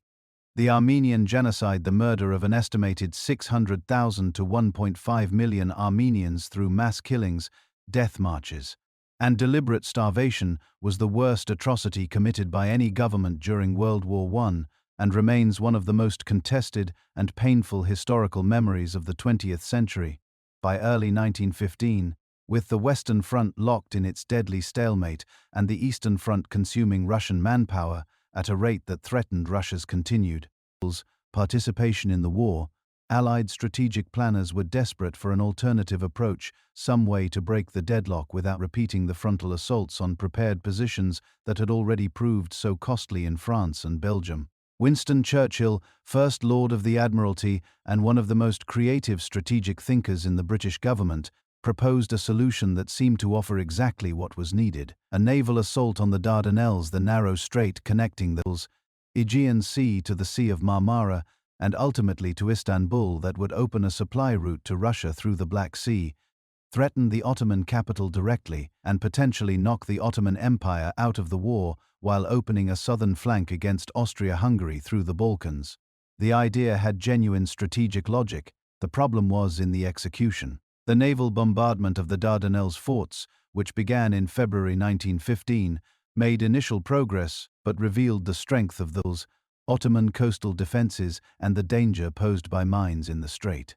The major naval assault on March 18, 1915, ended in disaster when 3 British and French battleships were sunk and 3 more damaged by mines and shore batteries in a single afternoon. Churchill's bold concept had stalled before it could achieve anything decisive. The decision to follow the failed naval assault with an amphibious land invasion of the Gallipoli Peninsula, the finger of land forming the northern shore of the Dardanelles, was made under pressure and without adequate preparation. The Allied force assembled for the operation was large but not overwhelming, its planning was rushed and poorly coordinated, and the element of surprise which might have compensated for the difficulties of amphibious assault against prepared defenses had been entirely lost in the months of naval bombardment that had warned the Ottomans exactly where and how an attack was coming.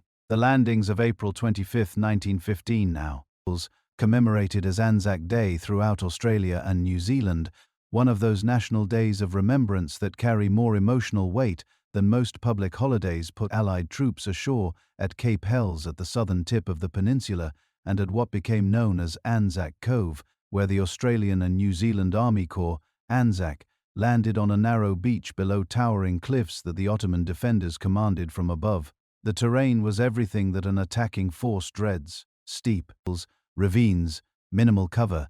Ottoman defenders, who had had months to prepare their positions and who were led by Mustafa Kemal, a young lieutenant colonel, exceptional tactical ability and iron determination, who would later transform what remained of the Ottoman Empire into the modern Turkish Republic. When Kemal's men showed signs of wavering at a critical moment in the initial defense, he reportedly told them, "I am not ordering you to attack, I am ordering you to die.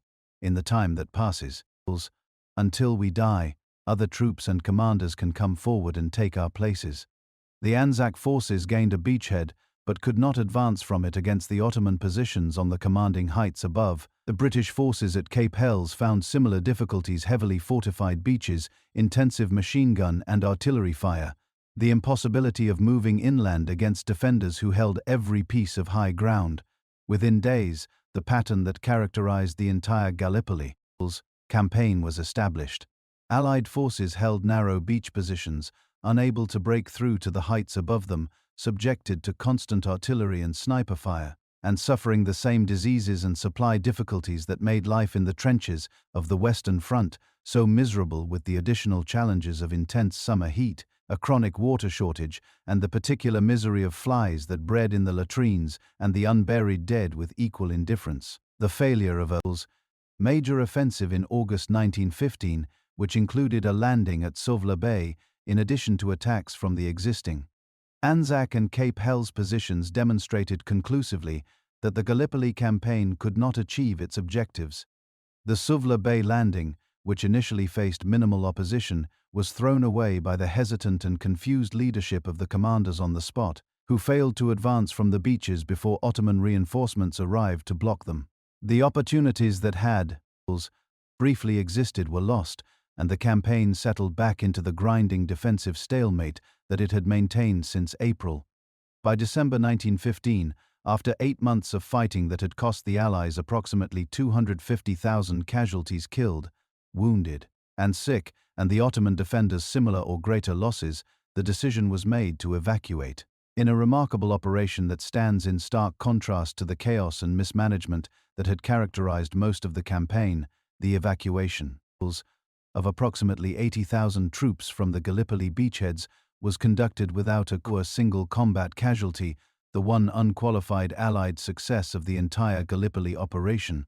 Winston Churchill resigned from the government, took a commission as a colonel in the British Army, and served briefly on the Western Front before returning to political life, carrying the reputation of Gallipoli with him for the next 2 decades. He would not hold major governmental power again until 1940, when Britain faced an even more desperate emergency.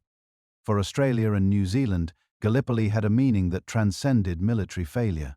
The Anzac soldiers who had fought and died on those rocky heights, 8,000 miles from home, had demonstrated qualities: courage, endurance, initiative, mateship that their nations recognized as defining national characteristics.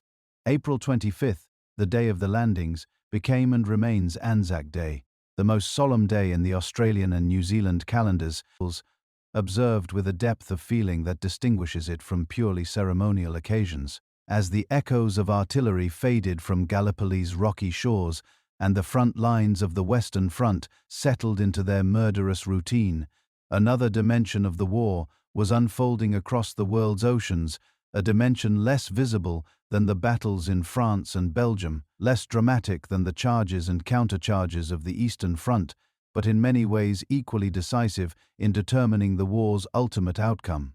The British naval blockade of Germany, implemented from the first days of the war, using the Royal Navy's overwhelming surface superiority to intercept merchant shipping bound for German ports through the North Sea and the English Channel, was one of the most consequential strategic decisions of the entire conflict. Britain's naval strategy had always relied on the ability to control sea lanes and deny enemies access to international trade. The application of this principle to Germany in World War I created a noose that slowly tightened around the German economy throughout the war's 4 years. The scale and thoroughness of the British blockade exceeded anything previously attempted in naval warfare. British warships patrolled the entire northern approaches to the North Sea, intercepting neutral vessels and inspecting their cargoes for goods that Britain defined as contraband.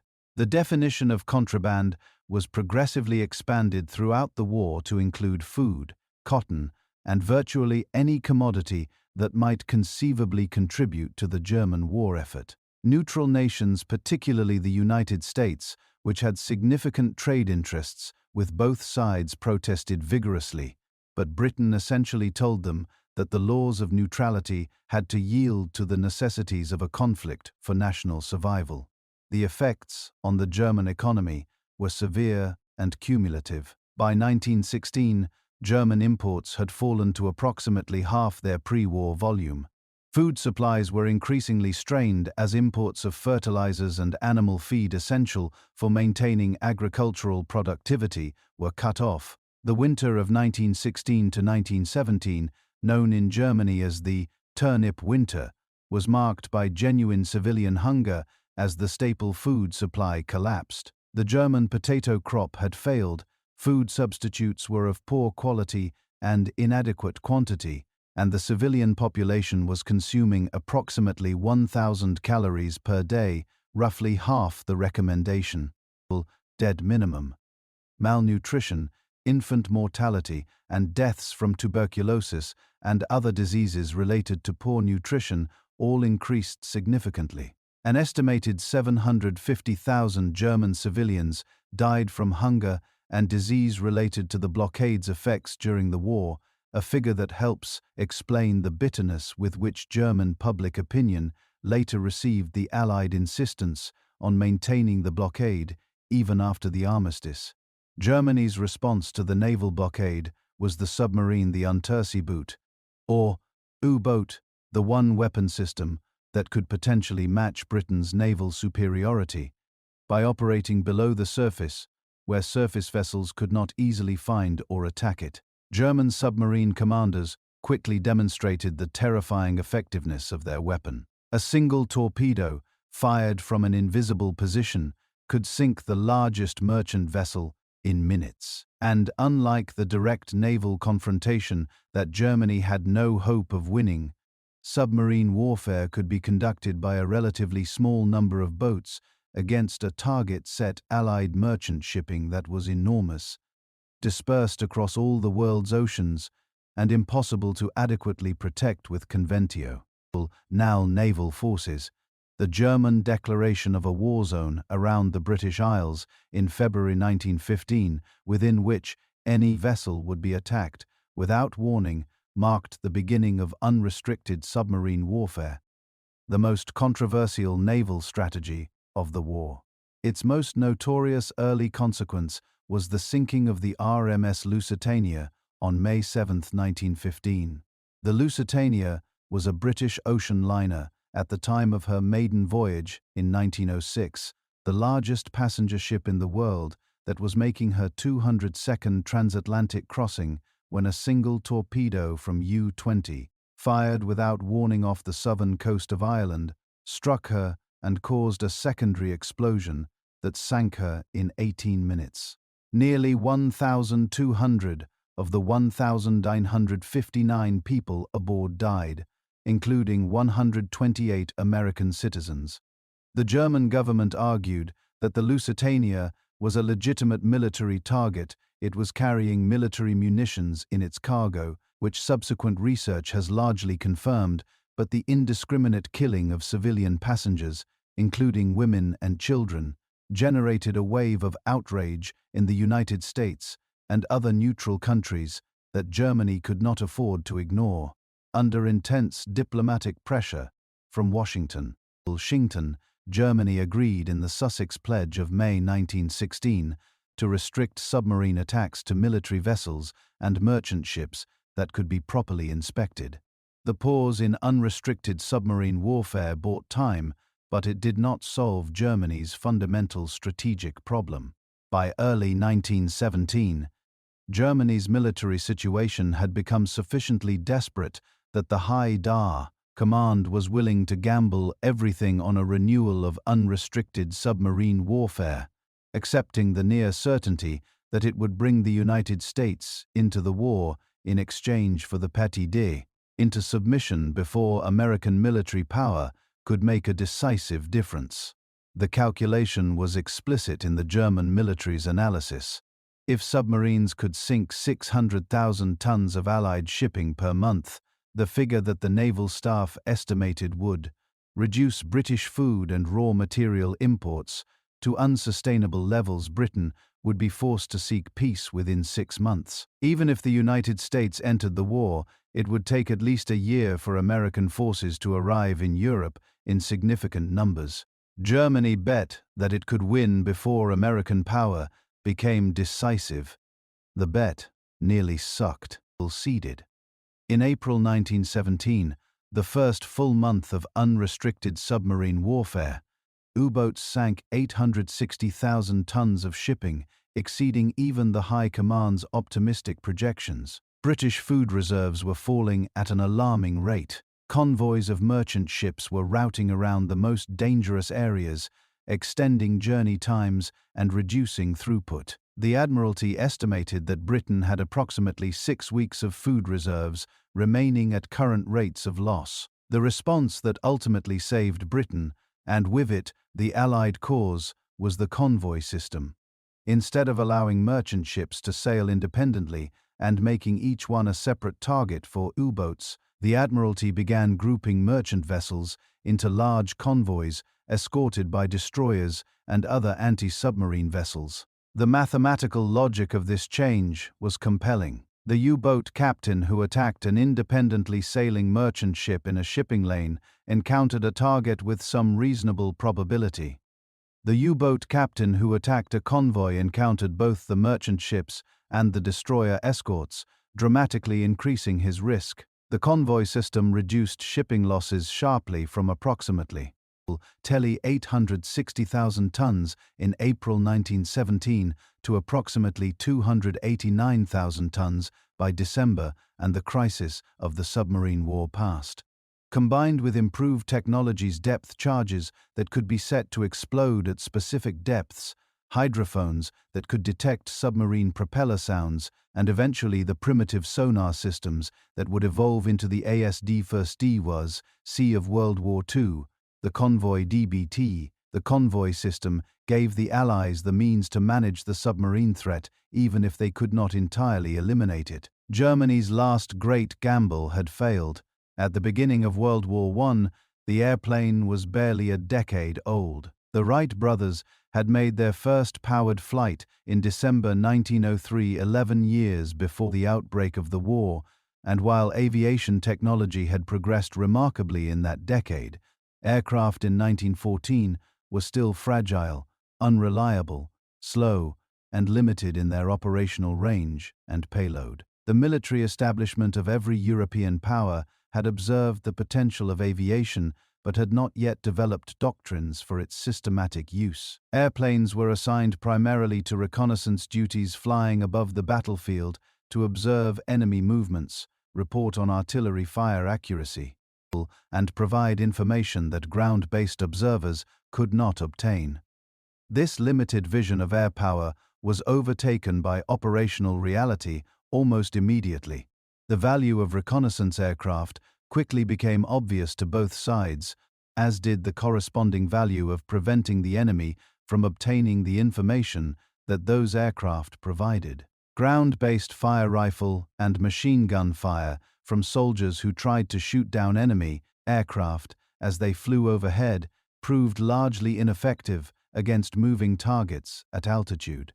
The obvious solution was to use aircraft against other aircraft. The first aerial combats were improvised and almost comic. Pilots and observers brought revolvers, rifles, and even bricks and grappling hooks into the air in attempts to disable enemy aircraft at close range. The first systematic mounting of weapons on aircraft, initially machine guns on nacelle mounts in pusher aircraft whose propeller was at the rear, eliminating the problem of shooting through the propeller arc, made air-to-air combat more serious, but still limited the pilot's field of fire to directions that did not include straight ahead.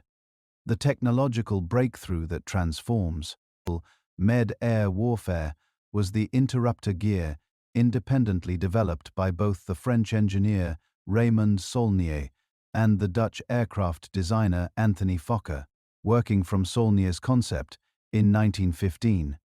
The interrupter gear used a mechanical linkage between the engine's propeller shaft and the Beauvais machine gun's firing mechanism to synchronize the gun's fire with the gaps between propeller blades, allowing a forward-firing machine gun to fire through the propeller arc without hitting the blades. The pilot could now aim his entire aircraft at an enemy and fire directly at it, a fundamental change in the nature of aerial combat that immediately gave aircraft equipped with the interrupter gear a decisive advantage over those without it. The result was the era of the fighter ace, the individual combat pilot who accumulated aerial victories, became celebrated in the press, and came to represent a romantic ideal of individual heroism in a war that otherwise seemed to offer nothing but anonymous industrial killing. The most famous of all the aces was Manfred von Richthofen, the Red Baron, whose bright red Fokker-Divest triplane and whose record of 80 confirmed aerial victories made him the highest scoring fighter ace of the entire war on either side, and who became a figure of almost mythological status, admired even by the enemies whose comrades he had killed. Richthofen was finally shot down and killed on April 21, 1918, by a combination of ground fire and the Canadian pilot Arthur Roy Brown, a death sojourn significant that both sides made extraordinary arrangements for his burial with full military honors. Britain's most celebrated aces included Albert Ball, who was credited with 44 aerial victories before his death in May 1917, and Edward Bear, Manac, who scored 61 victories before being shot down in July 1918. France produced René Fonck, who would survive the war with 75 confirmed victories, the highest-scoring Allied ace, and the incomparably skilled Georges Guynemer, whose 54 victories and almost mystical reputation among his countrymen inspired a French generation. The United States, entering the war in 1917, contributed Eddie Rickenbacker, initially an automotive racing driver who transferred his competitive instincts and mechanical expertise to aerial combat and finished the war with 26 confirmed victories, the highest total of any American ace. The average life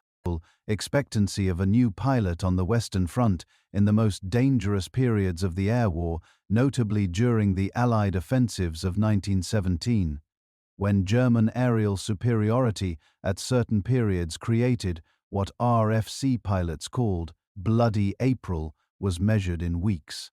Young men who had been schoolboys 2 years before, who had learned to fly in hasty training programs that sent them to the front with fewer than 20 hours of solo flight time, were expected to survive in an environment where every moment of inattention could be fatal and where the PIA, tactical errors that experienced pilots would have recognized and avoided, were invisible to the inexperienced eye. As the war progressed, air warfare became increasingly organized and increasingly important to ground operations. Squadrons were formed, tactics were developed and refined, and aircraft were assigned to specialized roles: fighters, bombers, reconnaissance aircraft, artillery spotters, ground attack aircraft.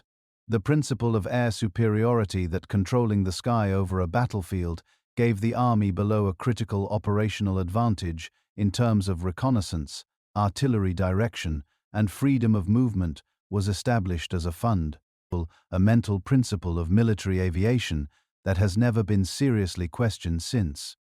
Germany's strategic bombing campaign against Britain, conducted initially by Zeppelin airships and later by Gotha heavy bombers, introduced a new dimension of warfare: the deliberate targeting of civilian populations and industrial centers far behind the front lines. The Zeppelin raids on London and other British cities, which began in January 1915, killed approximately 500 people over the course of the war and caused millions of pounds of property damage, but their psychological impact, the demonstration that modern technology had made the front as vulnerable as the battlefront, was disproportionate to their physical effects. The raids created genuine public panic, required the diversion of fighters, anti-aircraft guns, and searchlights for home defense, and contributed to the darkening of the national mood that characterized the later years of the war.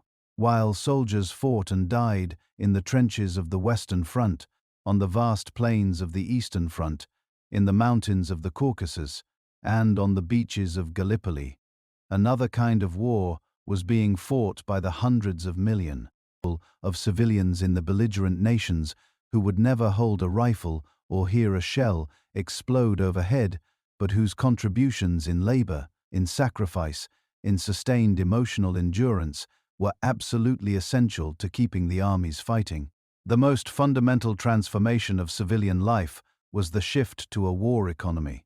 In all the major belligerent nations, the state assumed unprecedented control over economic activity, directing industrial production toward military needs, allocating raw materials between competing demands, managing food supplies and distribution, and mobilizing financial resources through taxation, borrowing, and the sale of war bonds. The scale of this economic mobilization was genuinely extraordinary. By 1916, a majority of the adult population of the major belligerent nations was in some way directly involved in war-related work, whether in uniform, in munitions factories, in agriculture, in transportation, or in administration.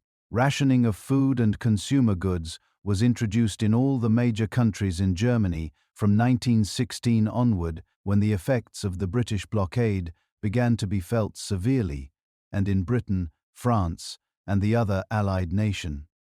NS by varying degrees throughout the war. In Britain, voluntary rationing schemes proved insufficient to prevent hoarding and price speculation, and a compulsory rationing system was introduced in 1918 too, late to prevent some genuine food shortages, but effective in ensuring that the burden of scarcity was shared more equitably across the social classes. In Germany, the rationing system was comprehensive, but often inadequate. The official ration allocations during the turnip winter of 1916 to 1917 provided insufficient calories to maintain health, and the gap between official rations and actual consumption was filled, if at all, through black market transactions that were systematically organized and openly acknowledged. Women's roles in wartime society underwent a transformation so profound and so rapid that historians have debated ever since whether the war accelerated a change that was already underway, or whether it created genuinely new possibilities that had not existed before. With millions of men mobilized for military service, the industrial and agricultural labor forces of all the belligerent nations faced potential collapse. Women filled the gap in munitions factories, in transportation, in clerical positions, in nursing, in agriculture. In Britain alone, the number of women employed in industry increased by approximately 800,000 between 1914 and 1918. Women drove ambulances, operated telephone exchanges, managed farms, and in several countries served in auxiliary military units. The Voluntary Aid Detachment, VAD, nurses who worked in casualty clearing stations close to the front lines, experienced conditions that bore no resemblance to the sheltered lives of pre-war femininity. The political consequences of women's wartime roles were significant and immediate. Britain granted women over 30 the right to vote in February 1918, partially as recognition of women's contribution to the war effort, and partially from the political calculation that women voters would be less likely than working-class men to support radical socialist parties. Canada, Russia, and several other allied nations also extended voting rights to women during or immediately after the war. The suffragette movement, whose pre-war militancy had been suspended for the duration, emerged from the war with its central demand essentially conceded, though the full political equality that activists had sought remained a work in progress in most countries for decades to come. Propaganda became one of the most systematic and sophisticated tools of government during World War I, reaching into every aspect of civilian life in ways that had no real precedent. Posters, films, newspapers, speeches, songs, and sermons all carried versions of the same message. The war was just, the enemy was barbarous, sacrifice was noble, and victory was certain for those who remained committed. Governments established dedicated propaganda agencies. Britain's War Propaganda Bureau, known as Wellington House, from its location, which recruited leading authors including Arthur Conan Doyle, Rudyard Kipling, H.G. Wells, and John Buchan, and whose productions were distributed through diplomatic channels to neutral countries, Germany's equivalent organizations, and the Committee on Public Information established in the United States after April 1917.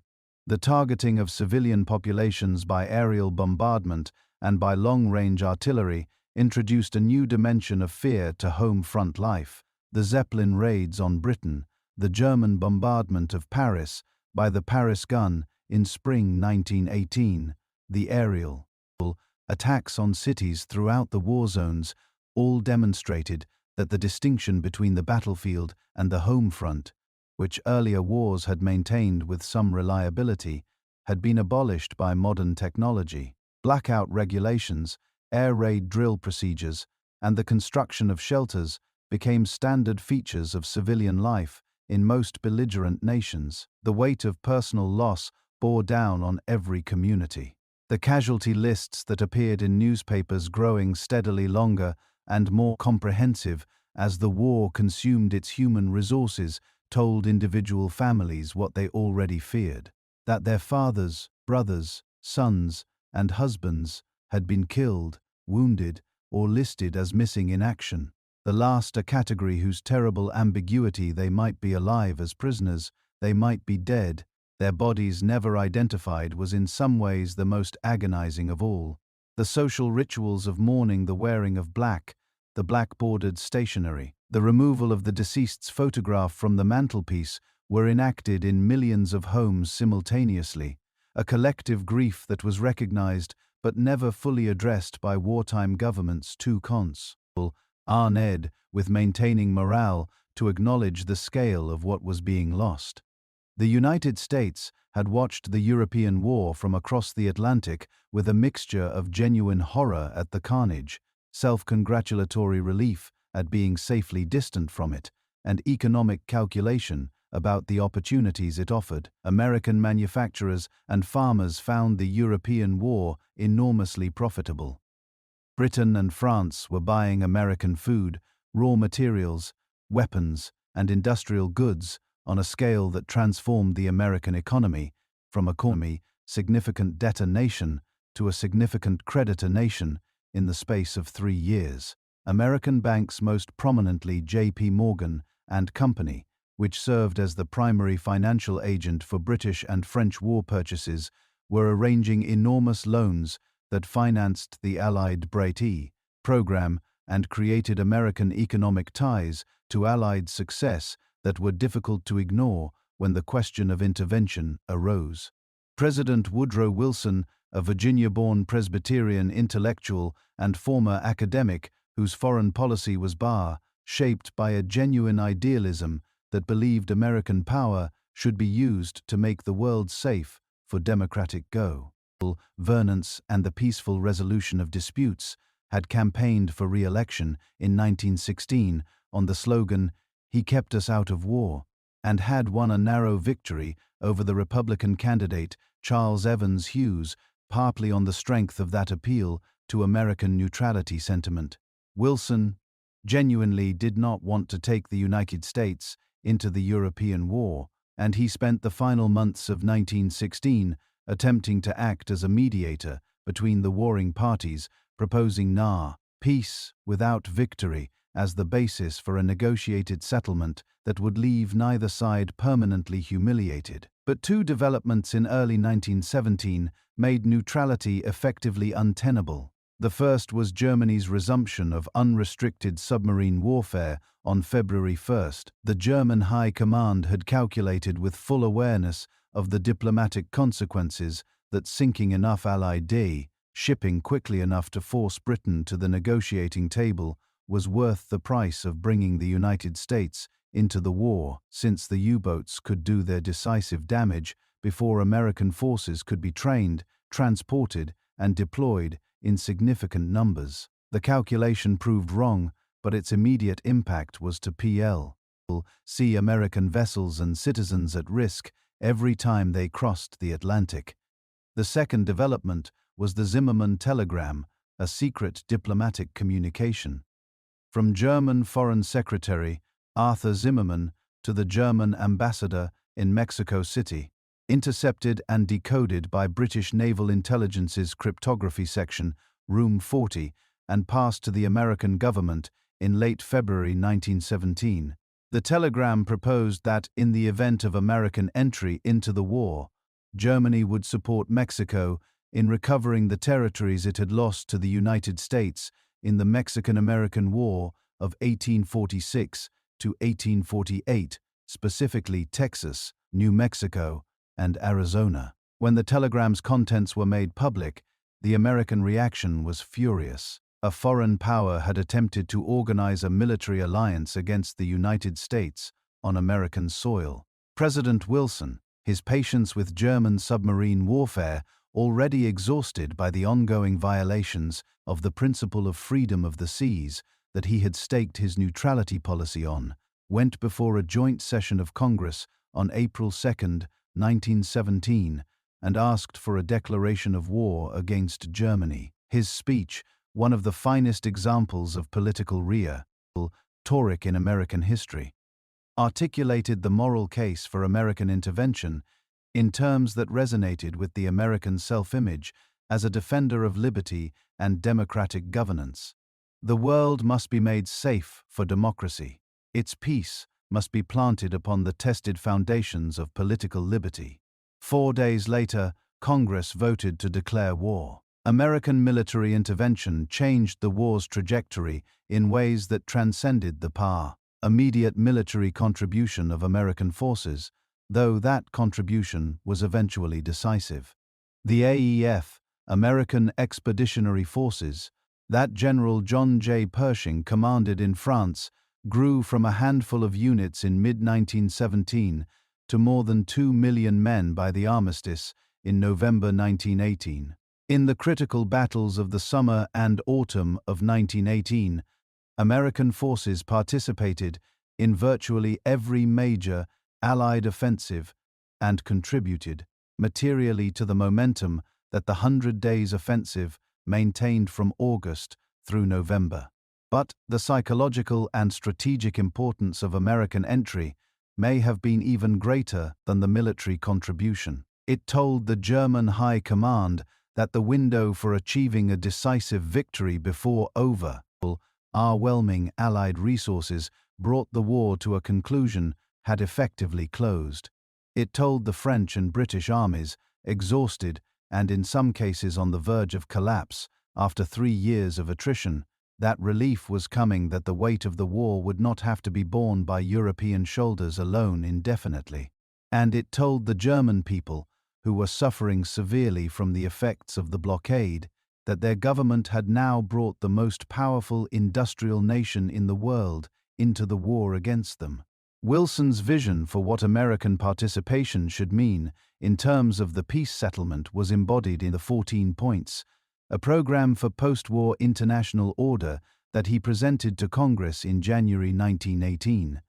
The 14 points called for open diplomacy without secret treaties, freedom of the seas, arms reduction, self-determination for the peoples of Austria-Hungary and the Ottoman Empire, the creation of an independent Poland, and the establishment of a League of Nations to provide a forum for peaceful resolution of international disputes. The vision was idealistic, but genuinely influential, shaping the expectations of the war's final year and reaching commitments that would complicate the peace negotiations that followed.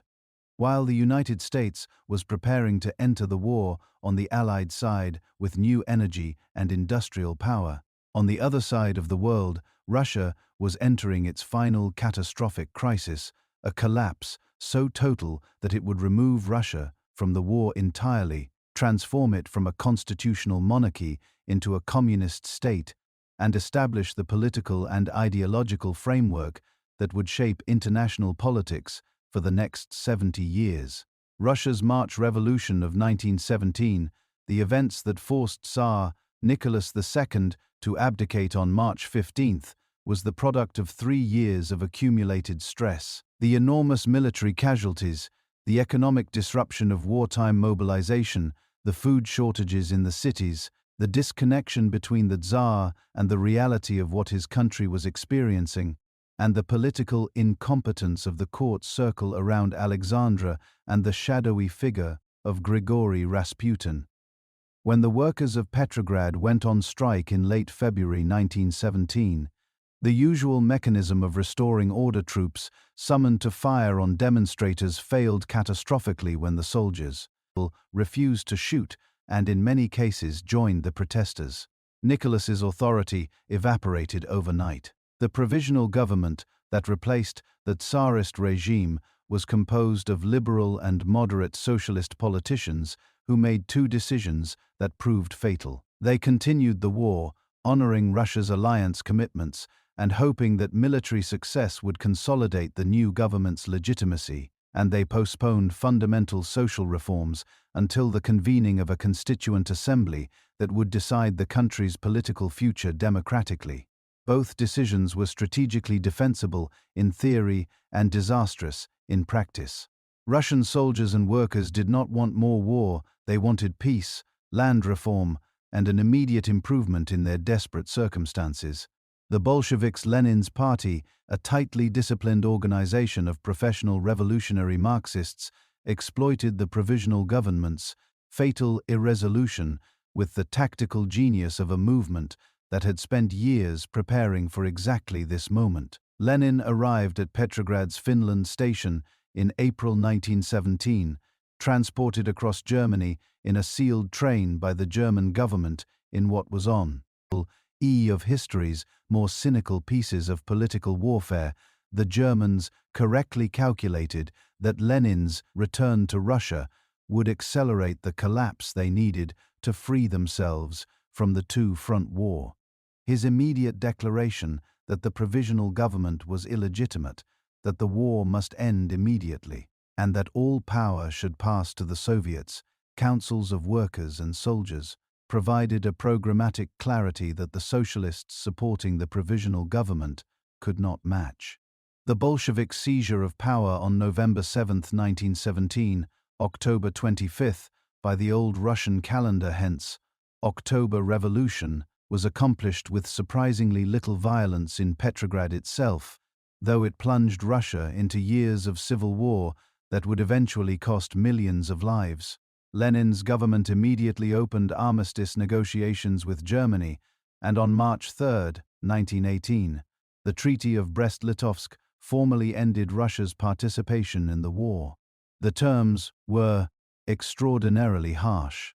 Russia surrendered Poland, Finland, the Baltic states, Ukraine, Belarus, and the Caucasus, approximately one-third of European Russia's territory, one-third of its agricultural land, one-half of its industrial capacity, and more than one-third of its population. It was the most punitive peace settlement that a major European nation had accepted since Napoleon's time, and it gave Germany what it had sought since the beginning of the war: freedom from the two-front strategic dilemma. The collapse of the Eastern Front released approximately 1 million German soldiers for redeployment to the Western Front, giving Germany a temporary numerical superiority that it had never previously enjoyed in the West. This opportunity, the chance to win the war before American forces arrived in sufficient numbers to restore the Allied advantage, was what drove Germany's spring offensive of March 1918, the great gamble that would determine the war's outcome. By 1916, the Western Front had been locked in its terrible stalemate for over a year, with both sides having failed repeatedly to achieve the breakthroughs that their generals kept planning and their soldiers kept dying in the attempt to execute. The German chief of the General Staff, Erich von Falkenhayn, came to a strategic conclusion that was as coldly rational as it was monstrous in its human implications. Rather than attempting break through the Allied lines, which the repeated failures of 1915 had demonstrated was not achievable at acceptable cost, Germany should select a point of such overwhelming symbolic and operational importance to France that the French army would be compelled to defend it, regardless of the cost, allowing Germany to, as Falkenhayn put it in a memorandum to the Kaiser, bleed France white. The point Falkenhayn selected was Verdun, a fortress town and associated ring of concrete forts on the Meuse River in northeastern France that had been one of France's primary defensive positions since the Franco-Prussian War, and that carried enormous symbolic weight as a symbol of French military honor and national determination. Falkenhayn's calculation was that France's commitment to defending Verdun would be so total, driven by national pride and the impossibility of admitting the loss of a fortress that had never fallen to a foreign enemy, that French commanders would continue pouring men into its defense long after rational military calculation would have dictated withdrawal. The opening bombardment on February 21, 1916, was on a scale that even the participants, already accustomed to the artillery of the Western Front, described as unprecedented. More than 1,200 German guns opened fire simultaneously along an 8-kilometer front, delivering approximately 100,000 shells per hour for approximately 9 hours, a total of nearly 1 million shells in the first day alone. The ground was pulverized, trees were shattered to stumps, concrete fortifications were cracked and displaced, The French garrison, which had been reduced because Verdun was considered a relatively quiet sector, was overwhelmed in the opening days of the assault.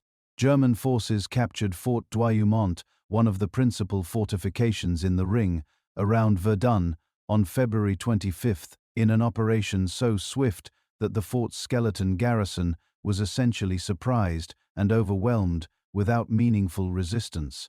The loss of what the French public had been told was an impregnable fortress sent a shock through France that threatened to paralyze the military command.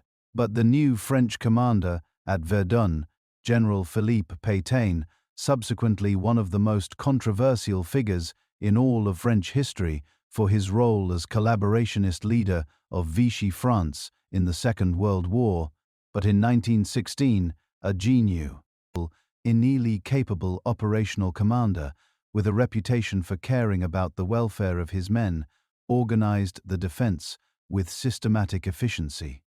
Pétain's most important logistical achievement was the organization of the Voie sacrée, the sacred way, the single road connecting Verdun to the supply bases behind the French lines. With the railways into Verdun cut off by German fire, this road was the only lifeline through which troops, ammunition, food, and medical supplies could reach the fortress and through which the wounded could be evacuated. At the peak of the battle, more than 6,000 vehicles were using the road every day, a truck or other vehicle passing a fixed point every 14 seconds, day and night, without interruption for months. The Battle of Verdun lasted approximately 300 days from February 21 to December 18, 1916, making it the longest single battle in the history of warfare to that point and one of the most costly. Total casualties on both sides are estimated at approximately 700,000 to 750,000 men, around 380,000 French and 330,000 German. The French recaptured Fort Douaumont in October 1916 and Fort Vaux in November, largely restoring the original front line and demonstrating that Germany had achieved nothing of strategic value at catastrophic cost. Falkenhayn's strategy of bleeding France white had succeeded only in bleeding Germany white alongside it. The zone around Verdun remains one of the most contaminated landscapes in Europe. Shell fragments, unexploded ordnance, including hundreds of thousands of chemical shells, and the remains of soldiers who were never recovered, still lie beneath the surface of the former battlefield. Certain areas are designated as the Zone Rouge, the red zone, where human habitation has been permanently prohibited because the land remains too dangerous for safe occupation. Villages that were destroyed in the battle were never rebuilt. Their locations are marked only by signs bearing their names on the road that passes through empty fields. Even as the Battle of Verdun was consuming French and German armies on the Meuse, the British General Staff was planning its own major offensive for 1916, intended partly to relieve the pressure on Verdun by drawing German forces away from the French sector and partly to achieve the long-sought breakthrough that would end the war on the Western Front. The chosen location was the valley of the River Somme in northern France, quiet farmland that had seen little action since the lines stabilized in late 1914, but which now offered the opportunity for a joint Franco-British offensive that both commands hoped would be decisive. The preparations for the Somme offensive were enormous in scale. The plan called for a systematic 7-day artillery bombardment over 1,500 British guns firing approximately 1.5 million shells to destroy the German trenches, cut the barbed wire protecting the German front line, and kill enough of the garrison to allow British infantry to walk across no man's land and occupy the enemy positions without significant resistance. The plan's architects were genuinely confident that the bombardment would achieve its objectives. British soldiers were briefed that resistance would be minimal and that their task would be essentially to occupy the destroyed German positions rather than fight for them. The bombardment proved inadequate in multiple ways. Many of the shells were defective duds that failed to explode, or shells with thin casings that failed to penetrate the deep German concrete bunkers where the garrison sheltered during the bombardment. The German dugouts, some of them 30 feet deep, reinforced with concrete, connected by underground tunnels, proved capable of protecting their occupants from even the heaviest artillery fire.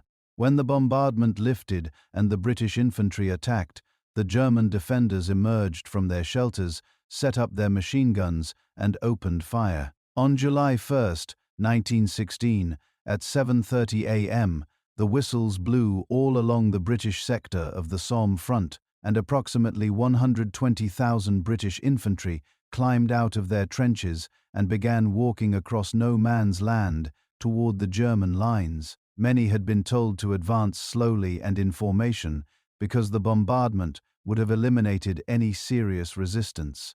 What they encountered was devastating machine gun fire from positions that the bombardment had left essentially intact. On the first day of the Battle of the Somme, the British Army suffered approximately 57,470 casualties, 19,240 killed, 35,493 wounded, 2,152 missing, and 585 captured. It was the worst single day in the history of the British Army, before or since. The battle continued for 4.5 months from July 1 to November 18, 1916.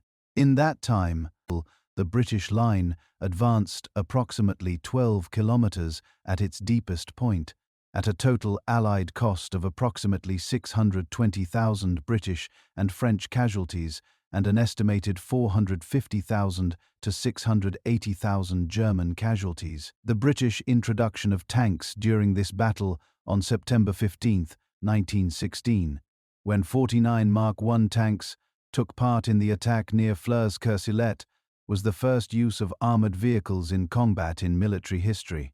The tanks were unreliable, slow, and mechanically fragile, but their appearance on the battlefield was genuinely shocking to the German forces who encountered them, and the tactical concept they embodied, using armored vehicles to cross no man's land and destroy machine gun positions that would decimate unprotected infantry, was one that would eventually break the stalemate of the Western Front. The impact of the Somme on British society was profound and lasting. The scale of the losses concentrated in the new army battalions that Kitchener had recruited in the patriotic surge of 1914, many of them organized as POWs battalions from specific towns, occupational groups, or social networks, so that a single day's fighting could eliminate virtually every young man from an entire community, created a grief that was both universal and personal in a way that had no precedent in British experience. The names of the Psalms, missing those whose bodies were never identified, are inscribed on the Thiepval Memorial, which lists 72,195 names, the largest British war memorial in the world.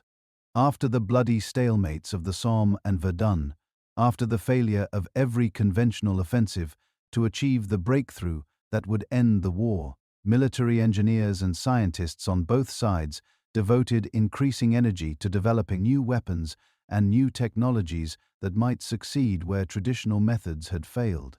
World War I became, in a very real sense, the first modern technological war, a conflict in which scientific research was systematically mobilized for military purposes, in which industrial capacity was as important as tactical skill, and in which innovations in chemistry, engineering, communications, and aviation transformed the nature of warfare in ways that would shape every subsequent conflict. The most notorious technological innovation of World War I was chemical warfare, the use of poison gases as weapons of war, in explicit violation of the Hague Conventions of 1899 and 1907 that had attempted to prohibit their use. Germany first deployed chlorine gas on a large scale at the Second Battle of Ypres on April 22, 1915, releasing approximately 160 tons of the gas from cylinders dug into the German Pool. Ranty, drenches, and allowing the prevailing wind to carry it toward the Allied positions.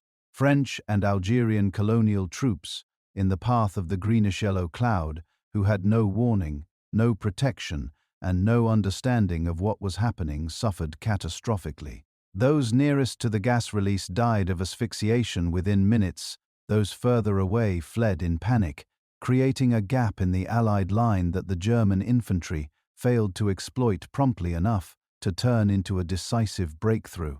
The Allied response was rapid.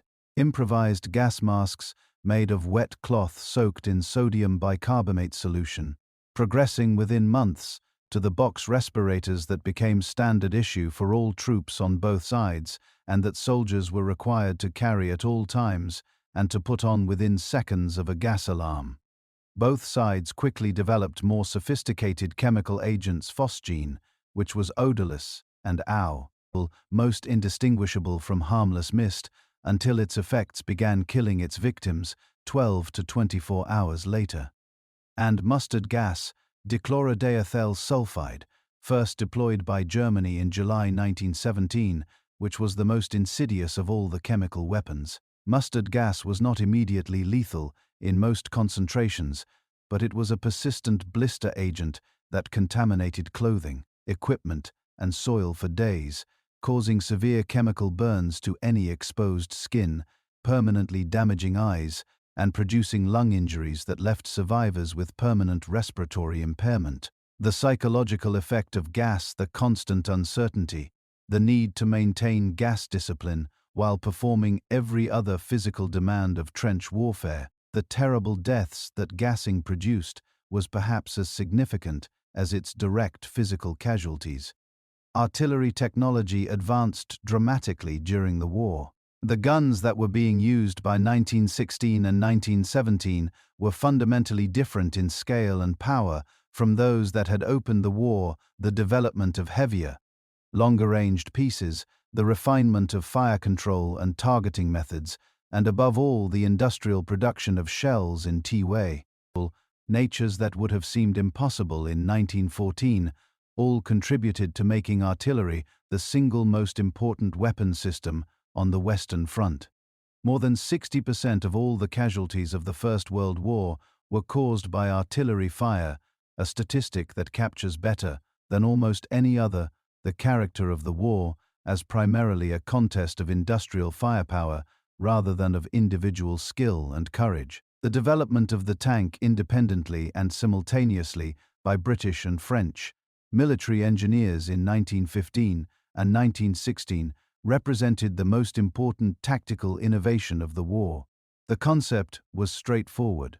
An armored vehicle that could cross the trenches and wire of no man's land, immune to machine gun fire, could break the defensive dominance that machine guns had established over infantry and restore the possibility of offensive warfare. The first operational tanks, the British Mark I, an ungainly rhomboid machine with tracks that ran around its entire perimeter and armed with guns mounted in sponsons on either side, were primitive, slow, barely 4 miles per hour on good ground, mechanically unreliable, and extremely cramped and uncomfortable for their sea rowers. But their psychological impact on the German soldiers who encountered them was considerable, and the tactical potential they represented was unmistakable. It would take until November 1917, at the Battle of Cambrai, for tanks to be used in the numbers and with the coordination required to demonstrate their full potential. On November 20th, approximately 476 tanks advanced with supporting infantry and artillery on a front without the preliminary bombardment that had previously been considered essential, eliminating the element of surprise that those bombardments always destroyed. In the first few hours of the Cambrai attack, British forces advanced further than any attack on the Western Front had achieved in comparable time, capturing ground that conventional offensives had failed to take at enormous cost. The church bells rang in England for the first time since the war began, but the gains were subsequently lost in a German counterattack, and the strategic implications of Cambrai were not immediately acted upon. Communications technology underwent a transformation that paralleled the innovations in weapons. The telephone and telegraph networks that supported military operations. ONs became increasingly sophisticated, though also increasingly vulnerable to enemy eavesdropping, forcing the development of encryption techniques and cipher systems. Wireless radio communications, still in their infancy at the beginning of the war, grew in importance for coordinating aircraft operations and for communication between naval vessels. The interception and decryption of enemy communications, demonstrated most dramatically by Room 40's decryption of the Zimmermann telegram, became a serious intelligence discipline with strategic consequences. By 1918, the war had dragged on for over 4 exhausting years. Millions were dead. The trenches were full of mud, blood, and a despair so deep and so pervasive that it had ceased to feel like a temporary condition and had come to seem like the permanent state of the world.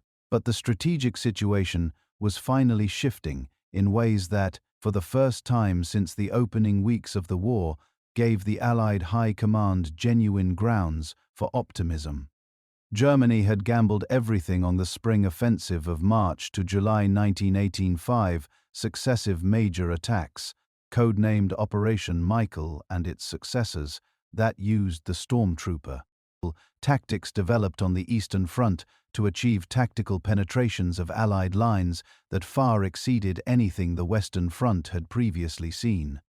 Operation Michael, which began on March 21, 1918, used a combination of short, intensive artillery bombardment, special assault troops who bypassed strongpoints to infiltrate deep into the Allied rear, and the mass of German forces freed from the Eastern Front by the Treaty of Brest-Litovsk to punch through the British lines on the Fee and advance approximately 60 kilometers in a matter of days further than any attack on the Western Front since the autumn of 1914. The German advances were genuinely alarming. At one point in March and April 1918, Paris was within range of German long-range artillery, and shells were falling on the city. The Allies, forced to confront the possibility of defeat, finally made the decision they had been resisting for years. They appointed a single supreme commander for all Allied forces on the Western Front. General Ferdinand Foch of France was named Supreme Allied Commander, providing the unified strategic direction that had been absent from Allied operations since the beginning of the war. The German spring offensive ultimately failed because it could not be sustained. The German forces advancing most rapidly were outrunning their supply lines. The same problem that had doomed the Schlieffen Plan in 1914 was recurring in 1918. German soldiers, entering Allied supply depots for the first time, discovered the material gap between what their increasingly blockaded country could provide and what the Allies, with American industrial backing, were supplying their troops. Reports of German soldiers stopping their advance to eat Allied food, drink Allied wine, and try on Allied uniforms were not merely anecdotal. They reflected a genuine morale problem in an army that had been told it was winning while experiencing the physical evidence of Allied material superiority. When the Allied counteroffensive opened on August 8, 1918, what Ludendorff called the Black Day of the German Army, the conditions had been transformed from those that had governed every previous Western Front offensive. The 100 Days Offensive used combined arms tanks, aircraft, artillery, and infantry coordinated in a systematic manner to achieve and exploit tactical breakthroughs in ways that the old attrition battles had never managed.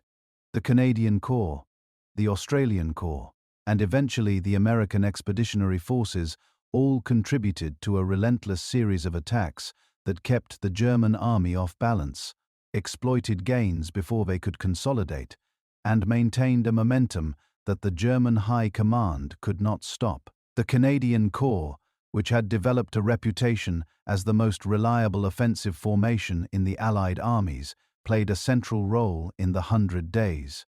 At the Battle of Amiens on August 8, Canadian and Australian troops advanced up to 14 kilometers in a single day, an advance that the previous 4 years of Western Front warfare would have seemed impossible. The Drocourt-Quéant line and the Canal du Nord were stormed in succession as the Canadians and their allies forced their way through positions that German engineers had constructed as impenetrable. Germany's home front was collapsing simultaneously. The continued British naval blockade had reduced the German civilian population to genuine privation. Hunger, exhaustion, and the accumulated grief of 4 years of war had created a revolution of rising desperation. Workers' strikes and sailors' mutinies spread through Germany in October and November 1918. The Kaiser's government lost control of events. Revolutionary councils of workers and soldiers were forming in major cities, echoing the Russian model that had been playing out on the other side of Europe for the past year. On November 9, Kaiser Wilhelm II abdicated and fled to the Netherlands. Germany was proclaimed a republic. On November 11, 1918, at the 11th hour of the 11th day of the 11th month, the armistice came into effect. The guns fell silent across the Western Front for the first time in 4 years and 3 months, as the 100 Days Offensive pushed the German army back across France and Belgium. The other members of the Central Powers were collapsing one by one with a speed that reflected the accumulated strains of 4 years of war and the fundamental inability of their societies to sustain the demands that modern total war imposed. Bulgaria was the first to go, signing an armistice on September 29, 1918, after Allied forces in the Balkans broke through its defensive positions and the Bulgarian government concluded that further resistance was impossible.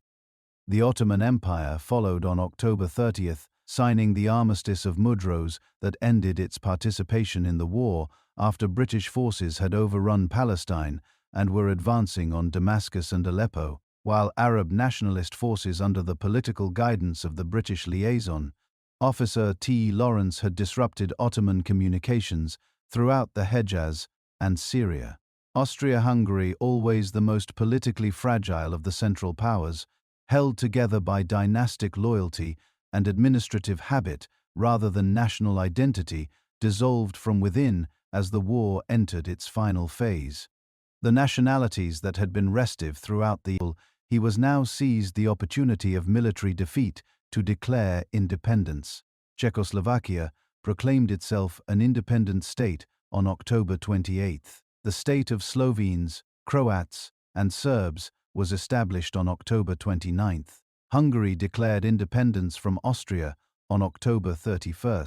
The Emperor Karl I, who had succeeded the ancient Franz Joseph upon his death in Tassy, November 1916, signed the Austrian armistice on November 3 without abdicating the throne. 2 days later, he renounced his role in Austrian affairs, though not formally abdicating, and Austria-Hungary ceased to exist as a political entity. The collapse of Germany followed the pattern established by its allies. The military situation was hopeless. The home front was in revolution. The Kaiser had fled. On November 11, 1918, representatives of the new German Republican government signed the armistice in the railway carriage, in the forest of Cha, Compagnie that Marshal Foch had chosen as the setting for the negotiations, a location chosen partly for secrecy and partly, one suspects, for the symbolic humiliation of forcing the German representatives to come to the Allies rather than meeting on neutral ground. The terms were unconditional in all the ways that mattered. German forces were to withdraw from all occupied territory, surrender specified quantities of military equipment, and submit to continued enforcement of the naval blockade. The old world order that had prevailed since the Congress of Vienna in 1815, the system of dynastic empires, balance of power diplomacy, and aristocratic rule that had defined European political life for a century, was gone. 4 great empires, the German, the Austro-Hungarian, the Ottoman, and the Russian, had collapsed. Millions of people who had been subjects of these empires would now have to determine, in a world shaped by the principle of national self-determination, what new political arrangements would replace them. The war had lasted 4 years, 3 months, and 2 weeks. It had killed approximately 17 million people in direct combat, a figure that rises to well over 20 million when the victims of the 1918 influenza pandemic, which spread globally along the movement routes of armies and civilians in the final years of the war, are included. It had wounded another 21 million. It had produced approximately 7 million permanent invalids. It had left approximately 10 million children without fathers, and it had transformed the political map of the entire world in ways that were only beginning to become apparent. The negotiations that produced the armistice took place in a railway carriage in the forest of Compiègne. Marshal Ferdinand Foch, representing the Allied governments and commanding Allied forces, faced the German delegation led by Matthias Erzberger, a Catholic Centre Party politician who had been sent precisely because the new German Republican government wanted a civilian negotiator rather than a military one, to establish clearly that the armistice was being sought by Germany's new democratic government rather than by its old imperial military machine. The terms presented were essentially non-negotiable. German forces were to withdraw from all occupied territory within 15 days, surrender vast quantities of military equipment, and submit to continued enforcement of the naval blockade until a definitive peace treaty was signed. The armistice was signed at 5 a.m. on November 11, 1918. It was to take effect at 11 a.m. 6 hours later. In those 6 hours, the war continued. Officers ordered attacks that were still tactically relevant, evante, or simply continued the operations already in motion. Units that had received the news continued to exchange fire with enemies who had not. On some sectors, the firing continued until the last second, not because anyone expected the attacks to succeed, but because stopping seemed to attacks to succeed that harried commanders had not yet had the mental space to make. The last soldier killed in the First World War, according to the best available records, was Private Henry Gunter of the 330th Infantry Regiment, 79th Division, United States Army. At 10:59 a.m. on November 11, 1918, 1 minute before the armistice was due to take effect, Private Gunther charged a German machine gun position near the village of Chaumont-Devant-Damvillers in France. The German soldiers, who knew the war was over in 60 seconds, reportedly gestured for him to stop. He kept advancing. He was shot and killed. He was 23 years old, and he had been demoted from sergeant to private in September 1918 after writing a letter home criticizing conditions at the front, a letter that his military censors had intercepted. He was posthumously restored to the rank of sergeant after his death. At 11 a.m., the guns stopped. The silence that fell across the Western Front was described by nearly every person who experienced it as one of the most extraordinary sensory experiences of their lives. After 4 years of continuous artillery fire, years during which the guns had been so constant that people who lived in the rear areas barely noticed them anymore, just as city dwellers stop hearing traffic, the absence of sound was itself almost shockingly loud. Soldiers stood in the trenches for long moments, simply listening, unable to process what the silence meant. Then, the celebrations began. In London, Paris, New York, and every capital of the Allied world, the news produced celebrations of an intensity and spontaneity that is difficult to convey in retrospect. Crowds filled the streets. Strangers embraced. Bells that had been silent for years began to ring. In Paris, according to contemporary accounts, the dancing in the streets went on for days. In London, the mood was more mixed. The grief for the dead was too present, too personal, to allow pure joy, but the relief was overwhelming. For the soldiers on the Western Front, the emotional experience was more complex. Many of they felt relief so overwhelming it expressed itself as tears. Others felt a numbness, an inability to connect with the moment that reflected the psychological state that prolonged exposure to extreme stress had induced. Some felt anger at the waste, at the years lost, at the friends who had died and would never know that it was over. A few, by contemporary accounts, felt something like grief. The war had been their whole world for years, and its ending left them without the structure and purpose that even terrible circumstances provide. For the millions of civilians who had kept their nations functioning through the war, years the women who had worked in munitions factories and driven ambulances and ran farms, the men who had stayed at home and grown victory gardens and bought war bonds and sent their sons and brothers and husbands away and received the telegrams that began, "We regret to inform you the silence of November 11th was an end and also a beginning." The world they were returning to was not the world they had left in August 1914. That world was gone as thoroughly as the millions of young men who had died in its defense. The armistice ended the fighting, but it did not end the conflict.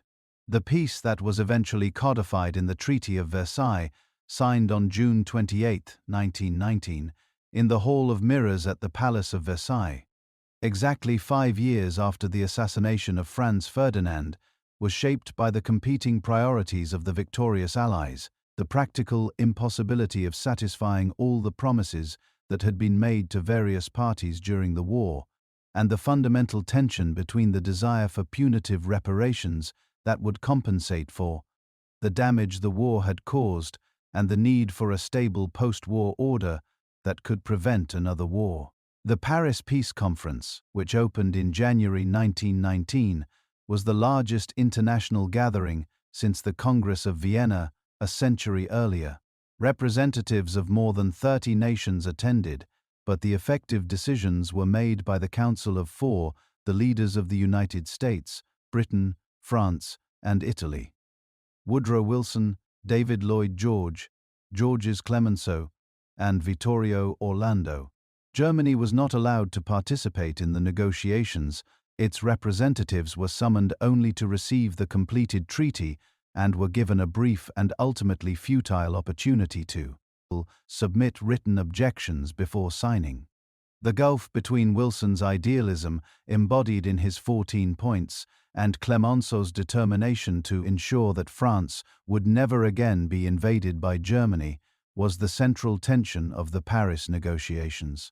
Clemenceau, who had lived through the German occupation of Paris in 1870 and had watched the Western Front consume an entire generation of French youth, was utterly unmoved by arguments that a punitive peace would create resentment in Germany that would eventually produce another war. His priority was immediate French security, and he extracted from the negotiations everything he could obtain: the return of Alsace-Lorraine, the demilitarization of the Rhineland with Allied occupation for 15 years, enormous reparations, the permanent reduction of the German army, and the War Guilt Clause Article 231 that formally assigned to Germany and its allies responsibility of Germany and her allies for causing all the loss and damage to which the Allied and associated governments and forces état, as a consequence of the war imposed upon them by the aggression of Germany and her allies. The reparations figure 13, 2 billion gold marks, equivalent to approximately $33 billion at 1919 exchange rates, was enormous, but not without historical precedent. Germany had imposed harsh reparations on France in 1871.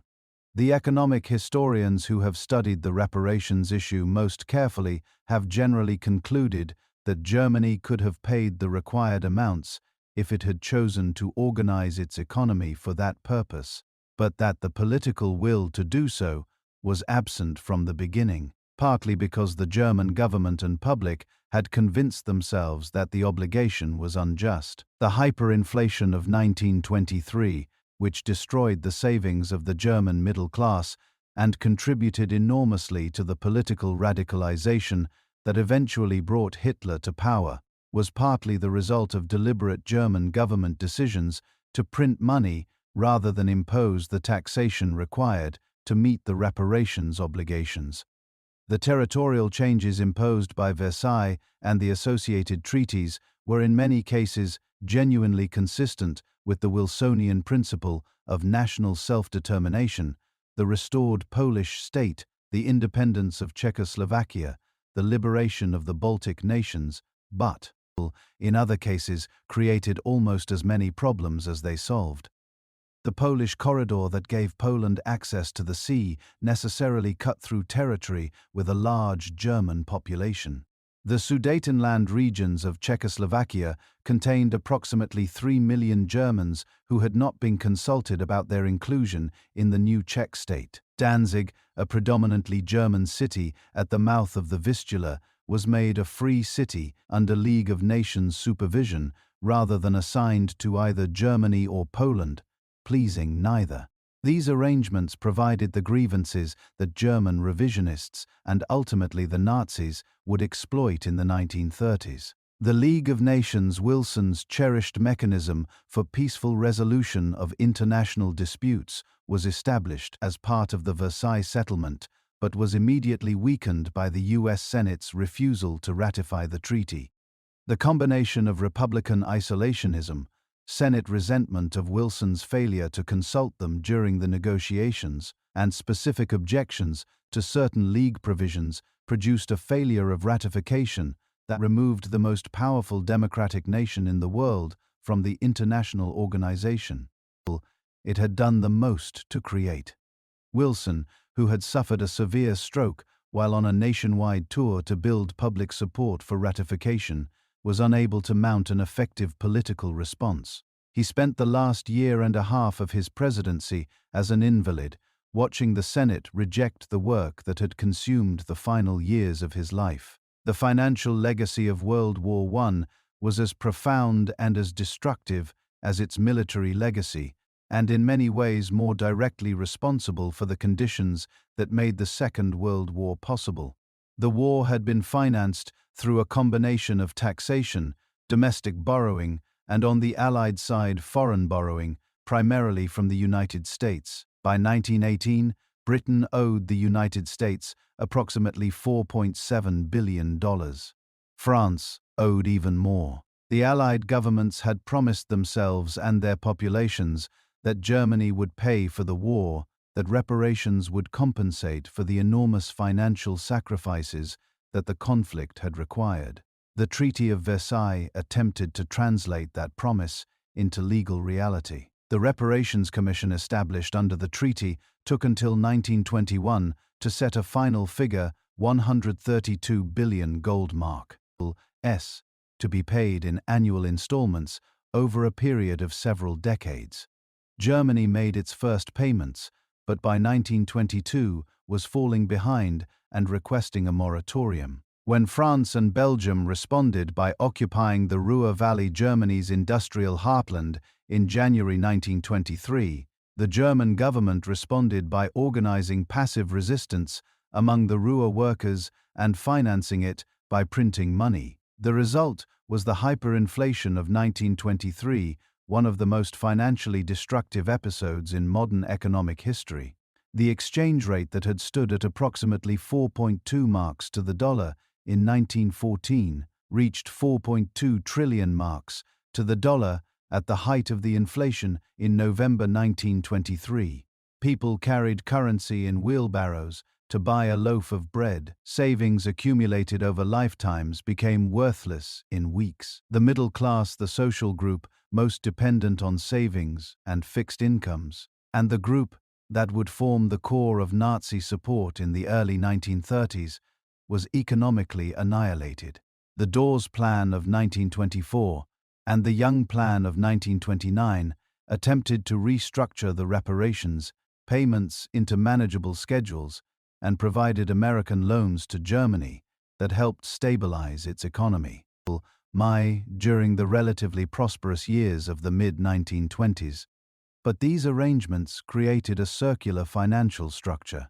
American banks lent money to Germany, which used it to pay reparations to France, and Britain, which used them to repay their war debts to the United States. When the Great Depression began in 1929 and American banks called in their foreign loans, the entire structure collapsed simultaneously. World War I did not merely redraw maps and reshape economies, it fractured the psychological and cultural cultural foundations of European civilization in ways that took decades to fully register and that have never been entirely repaired. The term "lost generation," which the writer Gertrude Stein is credited with coining and which Ernest Hemingway immortalized in the epigraph to the Sun, also rises. "You are all a lost generation," captured something essential about the experience of the cohort who had been young adults during the war years. A sense of disconnection from the values and certainties that had shaped them, a knowledge of what human beings were capable of doing to each other that could not be unknowed, and an inability to return to the innocent confidence in progress, a ninth civilization that the pre-war world had seemed to justify. The arts, produced in response to the war's trauma, constituted one of the most significant cultural outpourings in the history of Western civilization, and it was almost universally characterized by disillusionment, irony, and a systematic rejection of the heroic and patriotic language through which the war had been sold to its participants. The war poetry of Wilfred Owen, killed in action on November 4, 1918, 7 days before the armistice, at the age of 25, captured with searing clarity the distance between the propaganda of the home front and the reality of the Western Front. His poem, Dulce et Coram est, with its ghastly depiction of a gas attack and its concluding assault on Horace's patriotic formula, "It is sweet and fitting to die for one's country," became the canonical expression of the war's betrayal of its participants. Siegfried Sassoon, whose bitter anti-war poems were published despite the disapproval of his military superiors, and who publicly refused to return to the front in a statement that should have led to his court-martial, but was instead managed by having him declared mentally ill and enter to Craiglockhart Hospital in Scotland, wrote from the inside of the military experience with the specific fury of someone who had been decorated for bravery, and then concluded that the war was being unnecessarily prolonged by political cynicism and military incompetence. At Craiglockhart, Sassoon met Wilfred Owen, and the two poets' relationship, the established literary figure, recognizing and nurturing the younger poet's extraordinary talent, became one of the most celebrated literary friendships in British history. The visual arts produced comparable responses. The paintings of Paul Nash, official British war artist, veteran of the Western Front, whose works depicted the blasted landscapes of Ypres and Passchendaele as visions of an almost supernatural desolation, remain among the most powerful visual records of industrial warfare's effect on landscape and on the human spirit that inhabits landscape. Otto Dix's German war paintings and prints the brutal expressionist imagery of his Der Krieg, the war, portfolio, published in 1924, showed the war from the German side with a graphic honesty that, made them deeply controversial and eventually targeted by the Nazi regime as example. Ease of degenerate art. After the guns finally fell silent and the harsh terms of the Treaty of Versailles were imposed on Germany, and after the associated treaties of Saint-Germain-en-Laye, Austria, Trianon, Hungary, Neuilly-sur-Seine, Bulgaria, and Sevres, Ottoman Empire, completed the formal peace settlement, the map of Europe and the Middle East had been transformed beyond recognition. 4 empires had collapsed. A dozen new states had been created. Millions of people found themselves living in new countries, sometimes as members of the dominant nationality, and sometimes as minorities in states where they felt they did not belong. The creation of Poland, a state that had not existed on the map since the final partition of 1795, when Prussia, Austria, and Russia had divided the last remnants of the Polish-Lithuanian Commonwealth among themselves, was one of the most significant territorial changes of the post-Versailles settlement. The new Polish state was carved from territories that had previously belonged to Germany, Austria-Hungary, and Russia, and its borders were the subject of 5 separate wars between 1918 and 1921 as Poland fought to secure territory that it claimed on ethnic, historical or strategic grounds against competing claims from Ukraine, Lithuania, Soviet Russia, and Czechoslovakia. The Polish corridor, the strip of territory giving Poland access to the Baltic Sea at Danzig, cut through territory with a mixed German and Polish population and created a geographic absurdity that Germany was never willing to accept as permanent. Czechoslovakia and Yugoslavia, the 2 major new states that attempted to unite previously separated South Slavic and Central European peoples under common roofs, both faced from their creation the challenge of managing highly diverse populations with histories of mutual hostility. Czechoslovakia, which combined Bohemia and Moravia, industrialized, predominantly German and Czech, with Slovakia, agricultural, Slovak and Hungarian, and Subcarpathian Ruthenia, mountainous, Ukrainian, was always economically successful by the standards of interwar Eastern Europe, but politically fragile because the Sudeten Germans concentrated in the mountainous border regions, with Germany never fully accepted their incorporation into a Czech-dominated state. In the Middle East, the mandates established by the League of Nations, under British and French control, partitioning the former Ottoman Arab territories in ways that reflected European colonial interests rather than the wishes of the Arab populations, created political arrangements whose consequences are still being felt in the 21st century. The Balfour Declaration of November 1917, in which British Foreign Secretary Arthur James Balfour wrote to Lord Walter Rothschild, a leader of the British Jewish community, that His Majesty's government view with favour the establishment in Palestine of a national home for the Jewish people, committed Britain to a promise that was incompatible with the simultaneous promise of Arab independence that had been made to Sharif Hussein of Mecca in the Hussein-McMahon correspondence. The contradictions embedded in British Middle Eastern policy during and after the war created the conditions for conflicts in Palestine, Iraq, and elsewhere that have never been definitively resolved.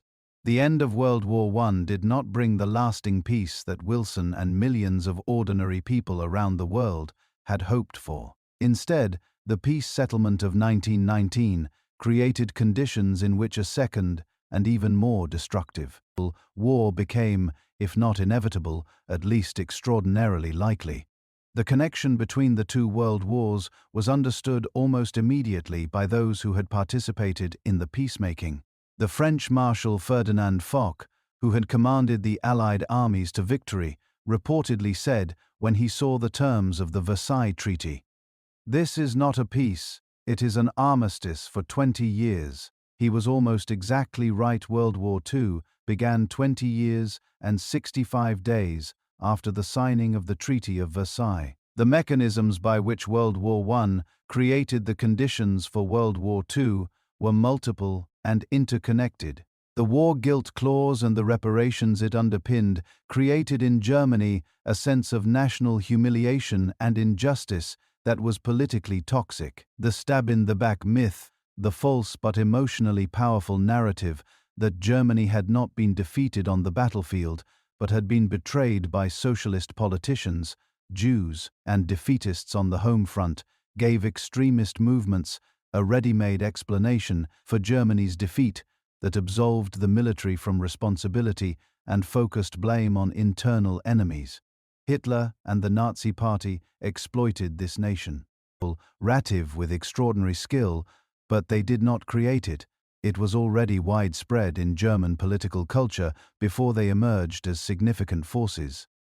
The economic disruption created by the combination of reparations, wartime debt, currency instability, and the structural weaknesses of the interwar European economy created conditions of social sate and political radicalization that made democratic governance extremely difficult to maintain. When the Great Depression struck in 1929 and 1930, the already fragile democratic institutions of the Weimar Republic were unable to maintain public confidence against the combined assault of mass unemployment, banking collapse, and the competing extremes of Nazi nationalism and communist revolution. The failure of the League of Nations, undermined from its birth by American non-participation, by the exclusion of the defeated nations, by its inability to enforce its decisions against powerful violators, and by the persistent unwillingness of its members to take risks for collective security, left the international core system without the institutional framework that might have managed the crises of the 1930s before they escalated to war. WW1 Japan invaded Manchuria in 1931, when Italy attacked Ethiopia in 1935, and when Hitler remilitarized the Rhineland in 1936, the League's response was limited to resolutions that were openly defied without consequence. The Great War left behind a physical and cultural legacy of mourning that transformed the landscapes and the commemorative practices of every country that had participated in it. The scale of the loss, approximately 17 million military and civilian deaths, with another 20 million wounded and millions more permanently disabled, demanded dire recognition in forms that previous wars had not prepared human societies to provide. The memorialization of World War I began almost before the war was over and has continued uninterrupted to the present day. In France, where the war had been fought on French soil and where hundreds of thousands of French soldiers lay buried in hundreds of military cemeteries from the coast of Flanders to the hills of Lorraine, the landscape of the former Western Front became a form of memorial in itself. The Zone Rouge, the areas around Verdun and other battle sites where unexploded ordnance, chemical contamination, and human remains made permanent habitation impossible, remains a physical scar on the French countryside more than a century after the armistice. The cenotaph in London, the Empty Tomb, designed by Edwin Lutyens and unveiled in 1920, became the focal point of British national remembrance, the site of the annual Remembrance Day ceremony on November 11th, where the monarch, the government, and representatives of the armed forces and civilian society gather to observe 2 minutes of silence and lay wreaths in memory of the fallen. The red poppy, inspired by John Macrea's 1915 poem In Flanders Fields and adopted as a symbol of remembrance by the British Legion from 1921 onward, is worn throughout Britain and the Britty, Clay, and the Commonwealth countries in the weeks before November 11th, in numbers that show no signs of diminishing with the passage of time. The Menin Gate at Ypres, the massive memorial arch designed by Reginald Blomfield at one of the main exits from the town through which hundreds of thousands of Allied soldiers had passed on their way to the battlefields of the Corps. Tau, Sachet Dare, the names of 54,896 British and Commonwealth soldiers who died in the Ypres salient and have no known grave. Every evening at 8 p.m., without example, exception since 1928, interrupted only by the German occupation of Ypres from 1940 to 1944. The last post is sounded under the Menin Gate by buglers of the local fire brigade, a ceremony of such quiet power that it moves virtually everyone who witnesses it to something very close to grief, regardless of their national connection to the soldiers commemorated. The Thiepval Memorial on the Somme, the vast arch designed by Lutyens that bears the names of 72,195 British and South African soldiers who died in the Somme area and have no known grave, is the largest British war memorial in the world, a structure whose scale bears testimony to the scale of the losses in that most terrible of battles. the surrounding cemeteries, maintained by the Commonwealth War Graves Commission with the same obsessive care that has characterized that organization's work since its founding in 1917, are visited by tens of thousands of people every year, many of them descendants of the men buried there. The poetry of the war: Owen Sassoon, Edward Thomas, Isaac Rosenberg, killed on the Somme in 1918, Rupert Brooke, and dozens of others, has become part of the cultural curriculum of every English-speaking country. Taught in schools as both history and literature, carrying the war's human reality into classrooms more than a century after the last shot was fired. Owen's poems in particular have transcended their historical moment to speak to any human experience of Dinbei tea, cap between the language of official purpose and the reality of what that purpose costs in human life. The Great War, World War I, the war that was supposed to end all wars, was more than just a terrible conflict that lasted from 1914 to 1918. It was the event that ended the 19th century and began the 20th. It destroyed the world that had existed before it with a thoroughness that no other single event in modern history has matched, and it created in the ruins, the resentments, the revolutionary ideologies, and the transformed political landscape it left behind the conditions from which the rest of the 20th century's history would emerge. The war's political legacy was the destruction of the old European order. Four empires, the German, the Austro-Hungarian, the Ottoman, and the Russian, collapsed under the weight of the conflict. The dynasties that had ruled most of Europe for centuries, the Hohenzollern, the Habsburgs, the Ottomans, the Romanovs, were swept away in revolution, abdication, or military defeat. The monarchical principle that had organized European political life since the fall of Rome was replaced, in the space of 4 years, by republics, nation-states, and in the case of Russia, a communist dictatorship that would shape global politics for the next 70 years. The war's military legacy was the invention of modern warfare, the integration of industrial power, technology into combat on a scale and with a systematic organization that no previous conflict had approached. Tanks, aircraft, chemical weapons, submarines, long-range artillery, radio communication, aerial photography, poison gas, all either invented during or dramatically developed during the First World War, and all carried forward into subsequent conflicts.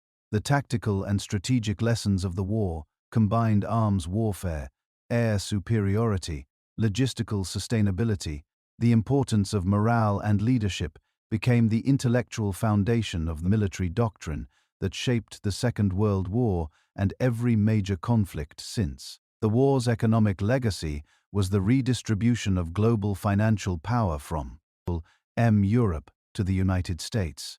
Britain had entered the war as the world's largest creditor nation. It finished it as a significant debtor to the United States, a transformation that took decades to play out fully in terms of imperial decline and the shift of global financial leadership to New York. The devastation of the European economies, the physical destruction, the disruption of trade networks, the debt burden created the conditions of fragility that made the Great Depression of the 1930s so politically catastrophic. The war's social legacy included the transformation of women's roles, the acceleration of independence movements in colonial territories whose peoples had fought for empires that had promised nothing in return, the undermining of class distinctions by the shared experience of the trenches, and the creation of the welfare state commitments that governments made to populations who had sacrificed so much and who expected something in return. The war's cultural legacy was the shattering of the Victorian and Edwardian faith in inevitable progress, the 19th century's confident belief that human reason, applied through science and government and education, was saint, ideally making the world better, freer, and more just. After the Somme, after Verdun, after the gas attacks of Ypres, that confidence could not be honestly maintained.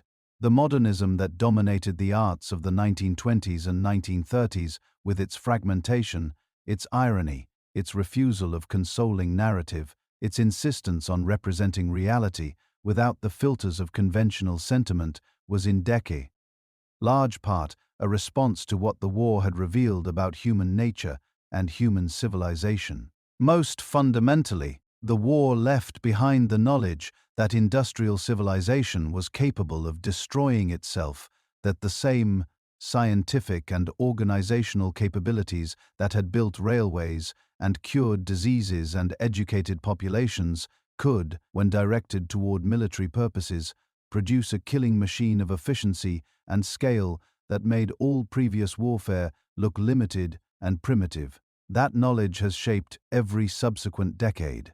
It explains the desperate creativity of the League of Nations and the United Nations, the treaties banning chemical and biological weapons, the non-proliferation agreements, and 100 other attempts to build international frameworks that might prevent the technologies of destruction from being deployed at their full potential. The Great War reminds us that civilization is not self-sustaining, that it requires active maintenance, constant political work, and the willingness to resist the nationalist, militarist, and ideological impulses that converted the prosperous, educated, and apparently civilized Europe of 1913 into the charnel house of 1914 to 1918.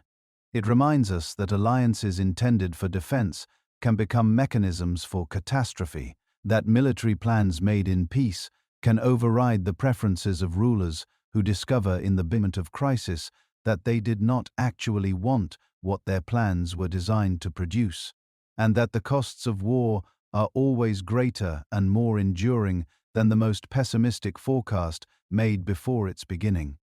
110 years later, the fields of Flanders are green again. The poppies bloom red in the summer.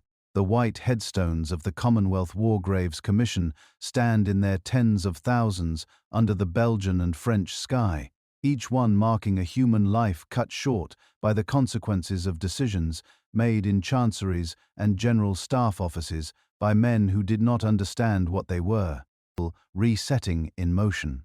On the 11th of November each year, the bugles sound the last post at Ypres, and the silence that follows a silence that began at the 11th hour of the 11th day of the 11th month of 1918, and that has been renewed every year since, reminds us of what was lost, what was learned, and what must never be forgotten. If this complete journey through the history of World War I helped you understand how the Great War shaped the modern world, please make sure you are subscribed to Legacy of Throne and have turned on the bell notification. Drop your location in the comments. We would love to know where in the world you are watching from tonight. And remember, understanding the past is the first responsibility of anyone who cares about the future.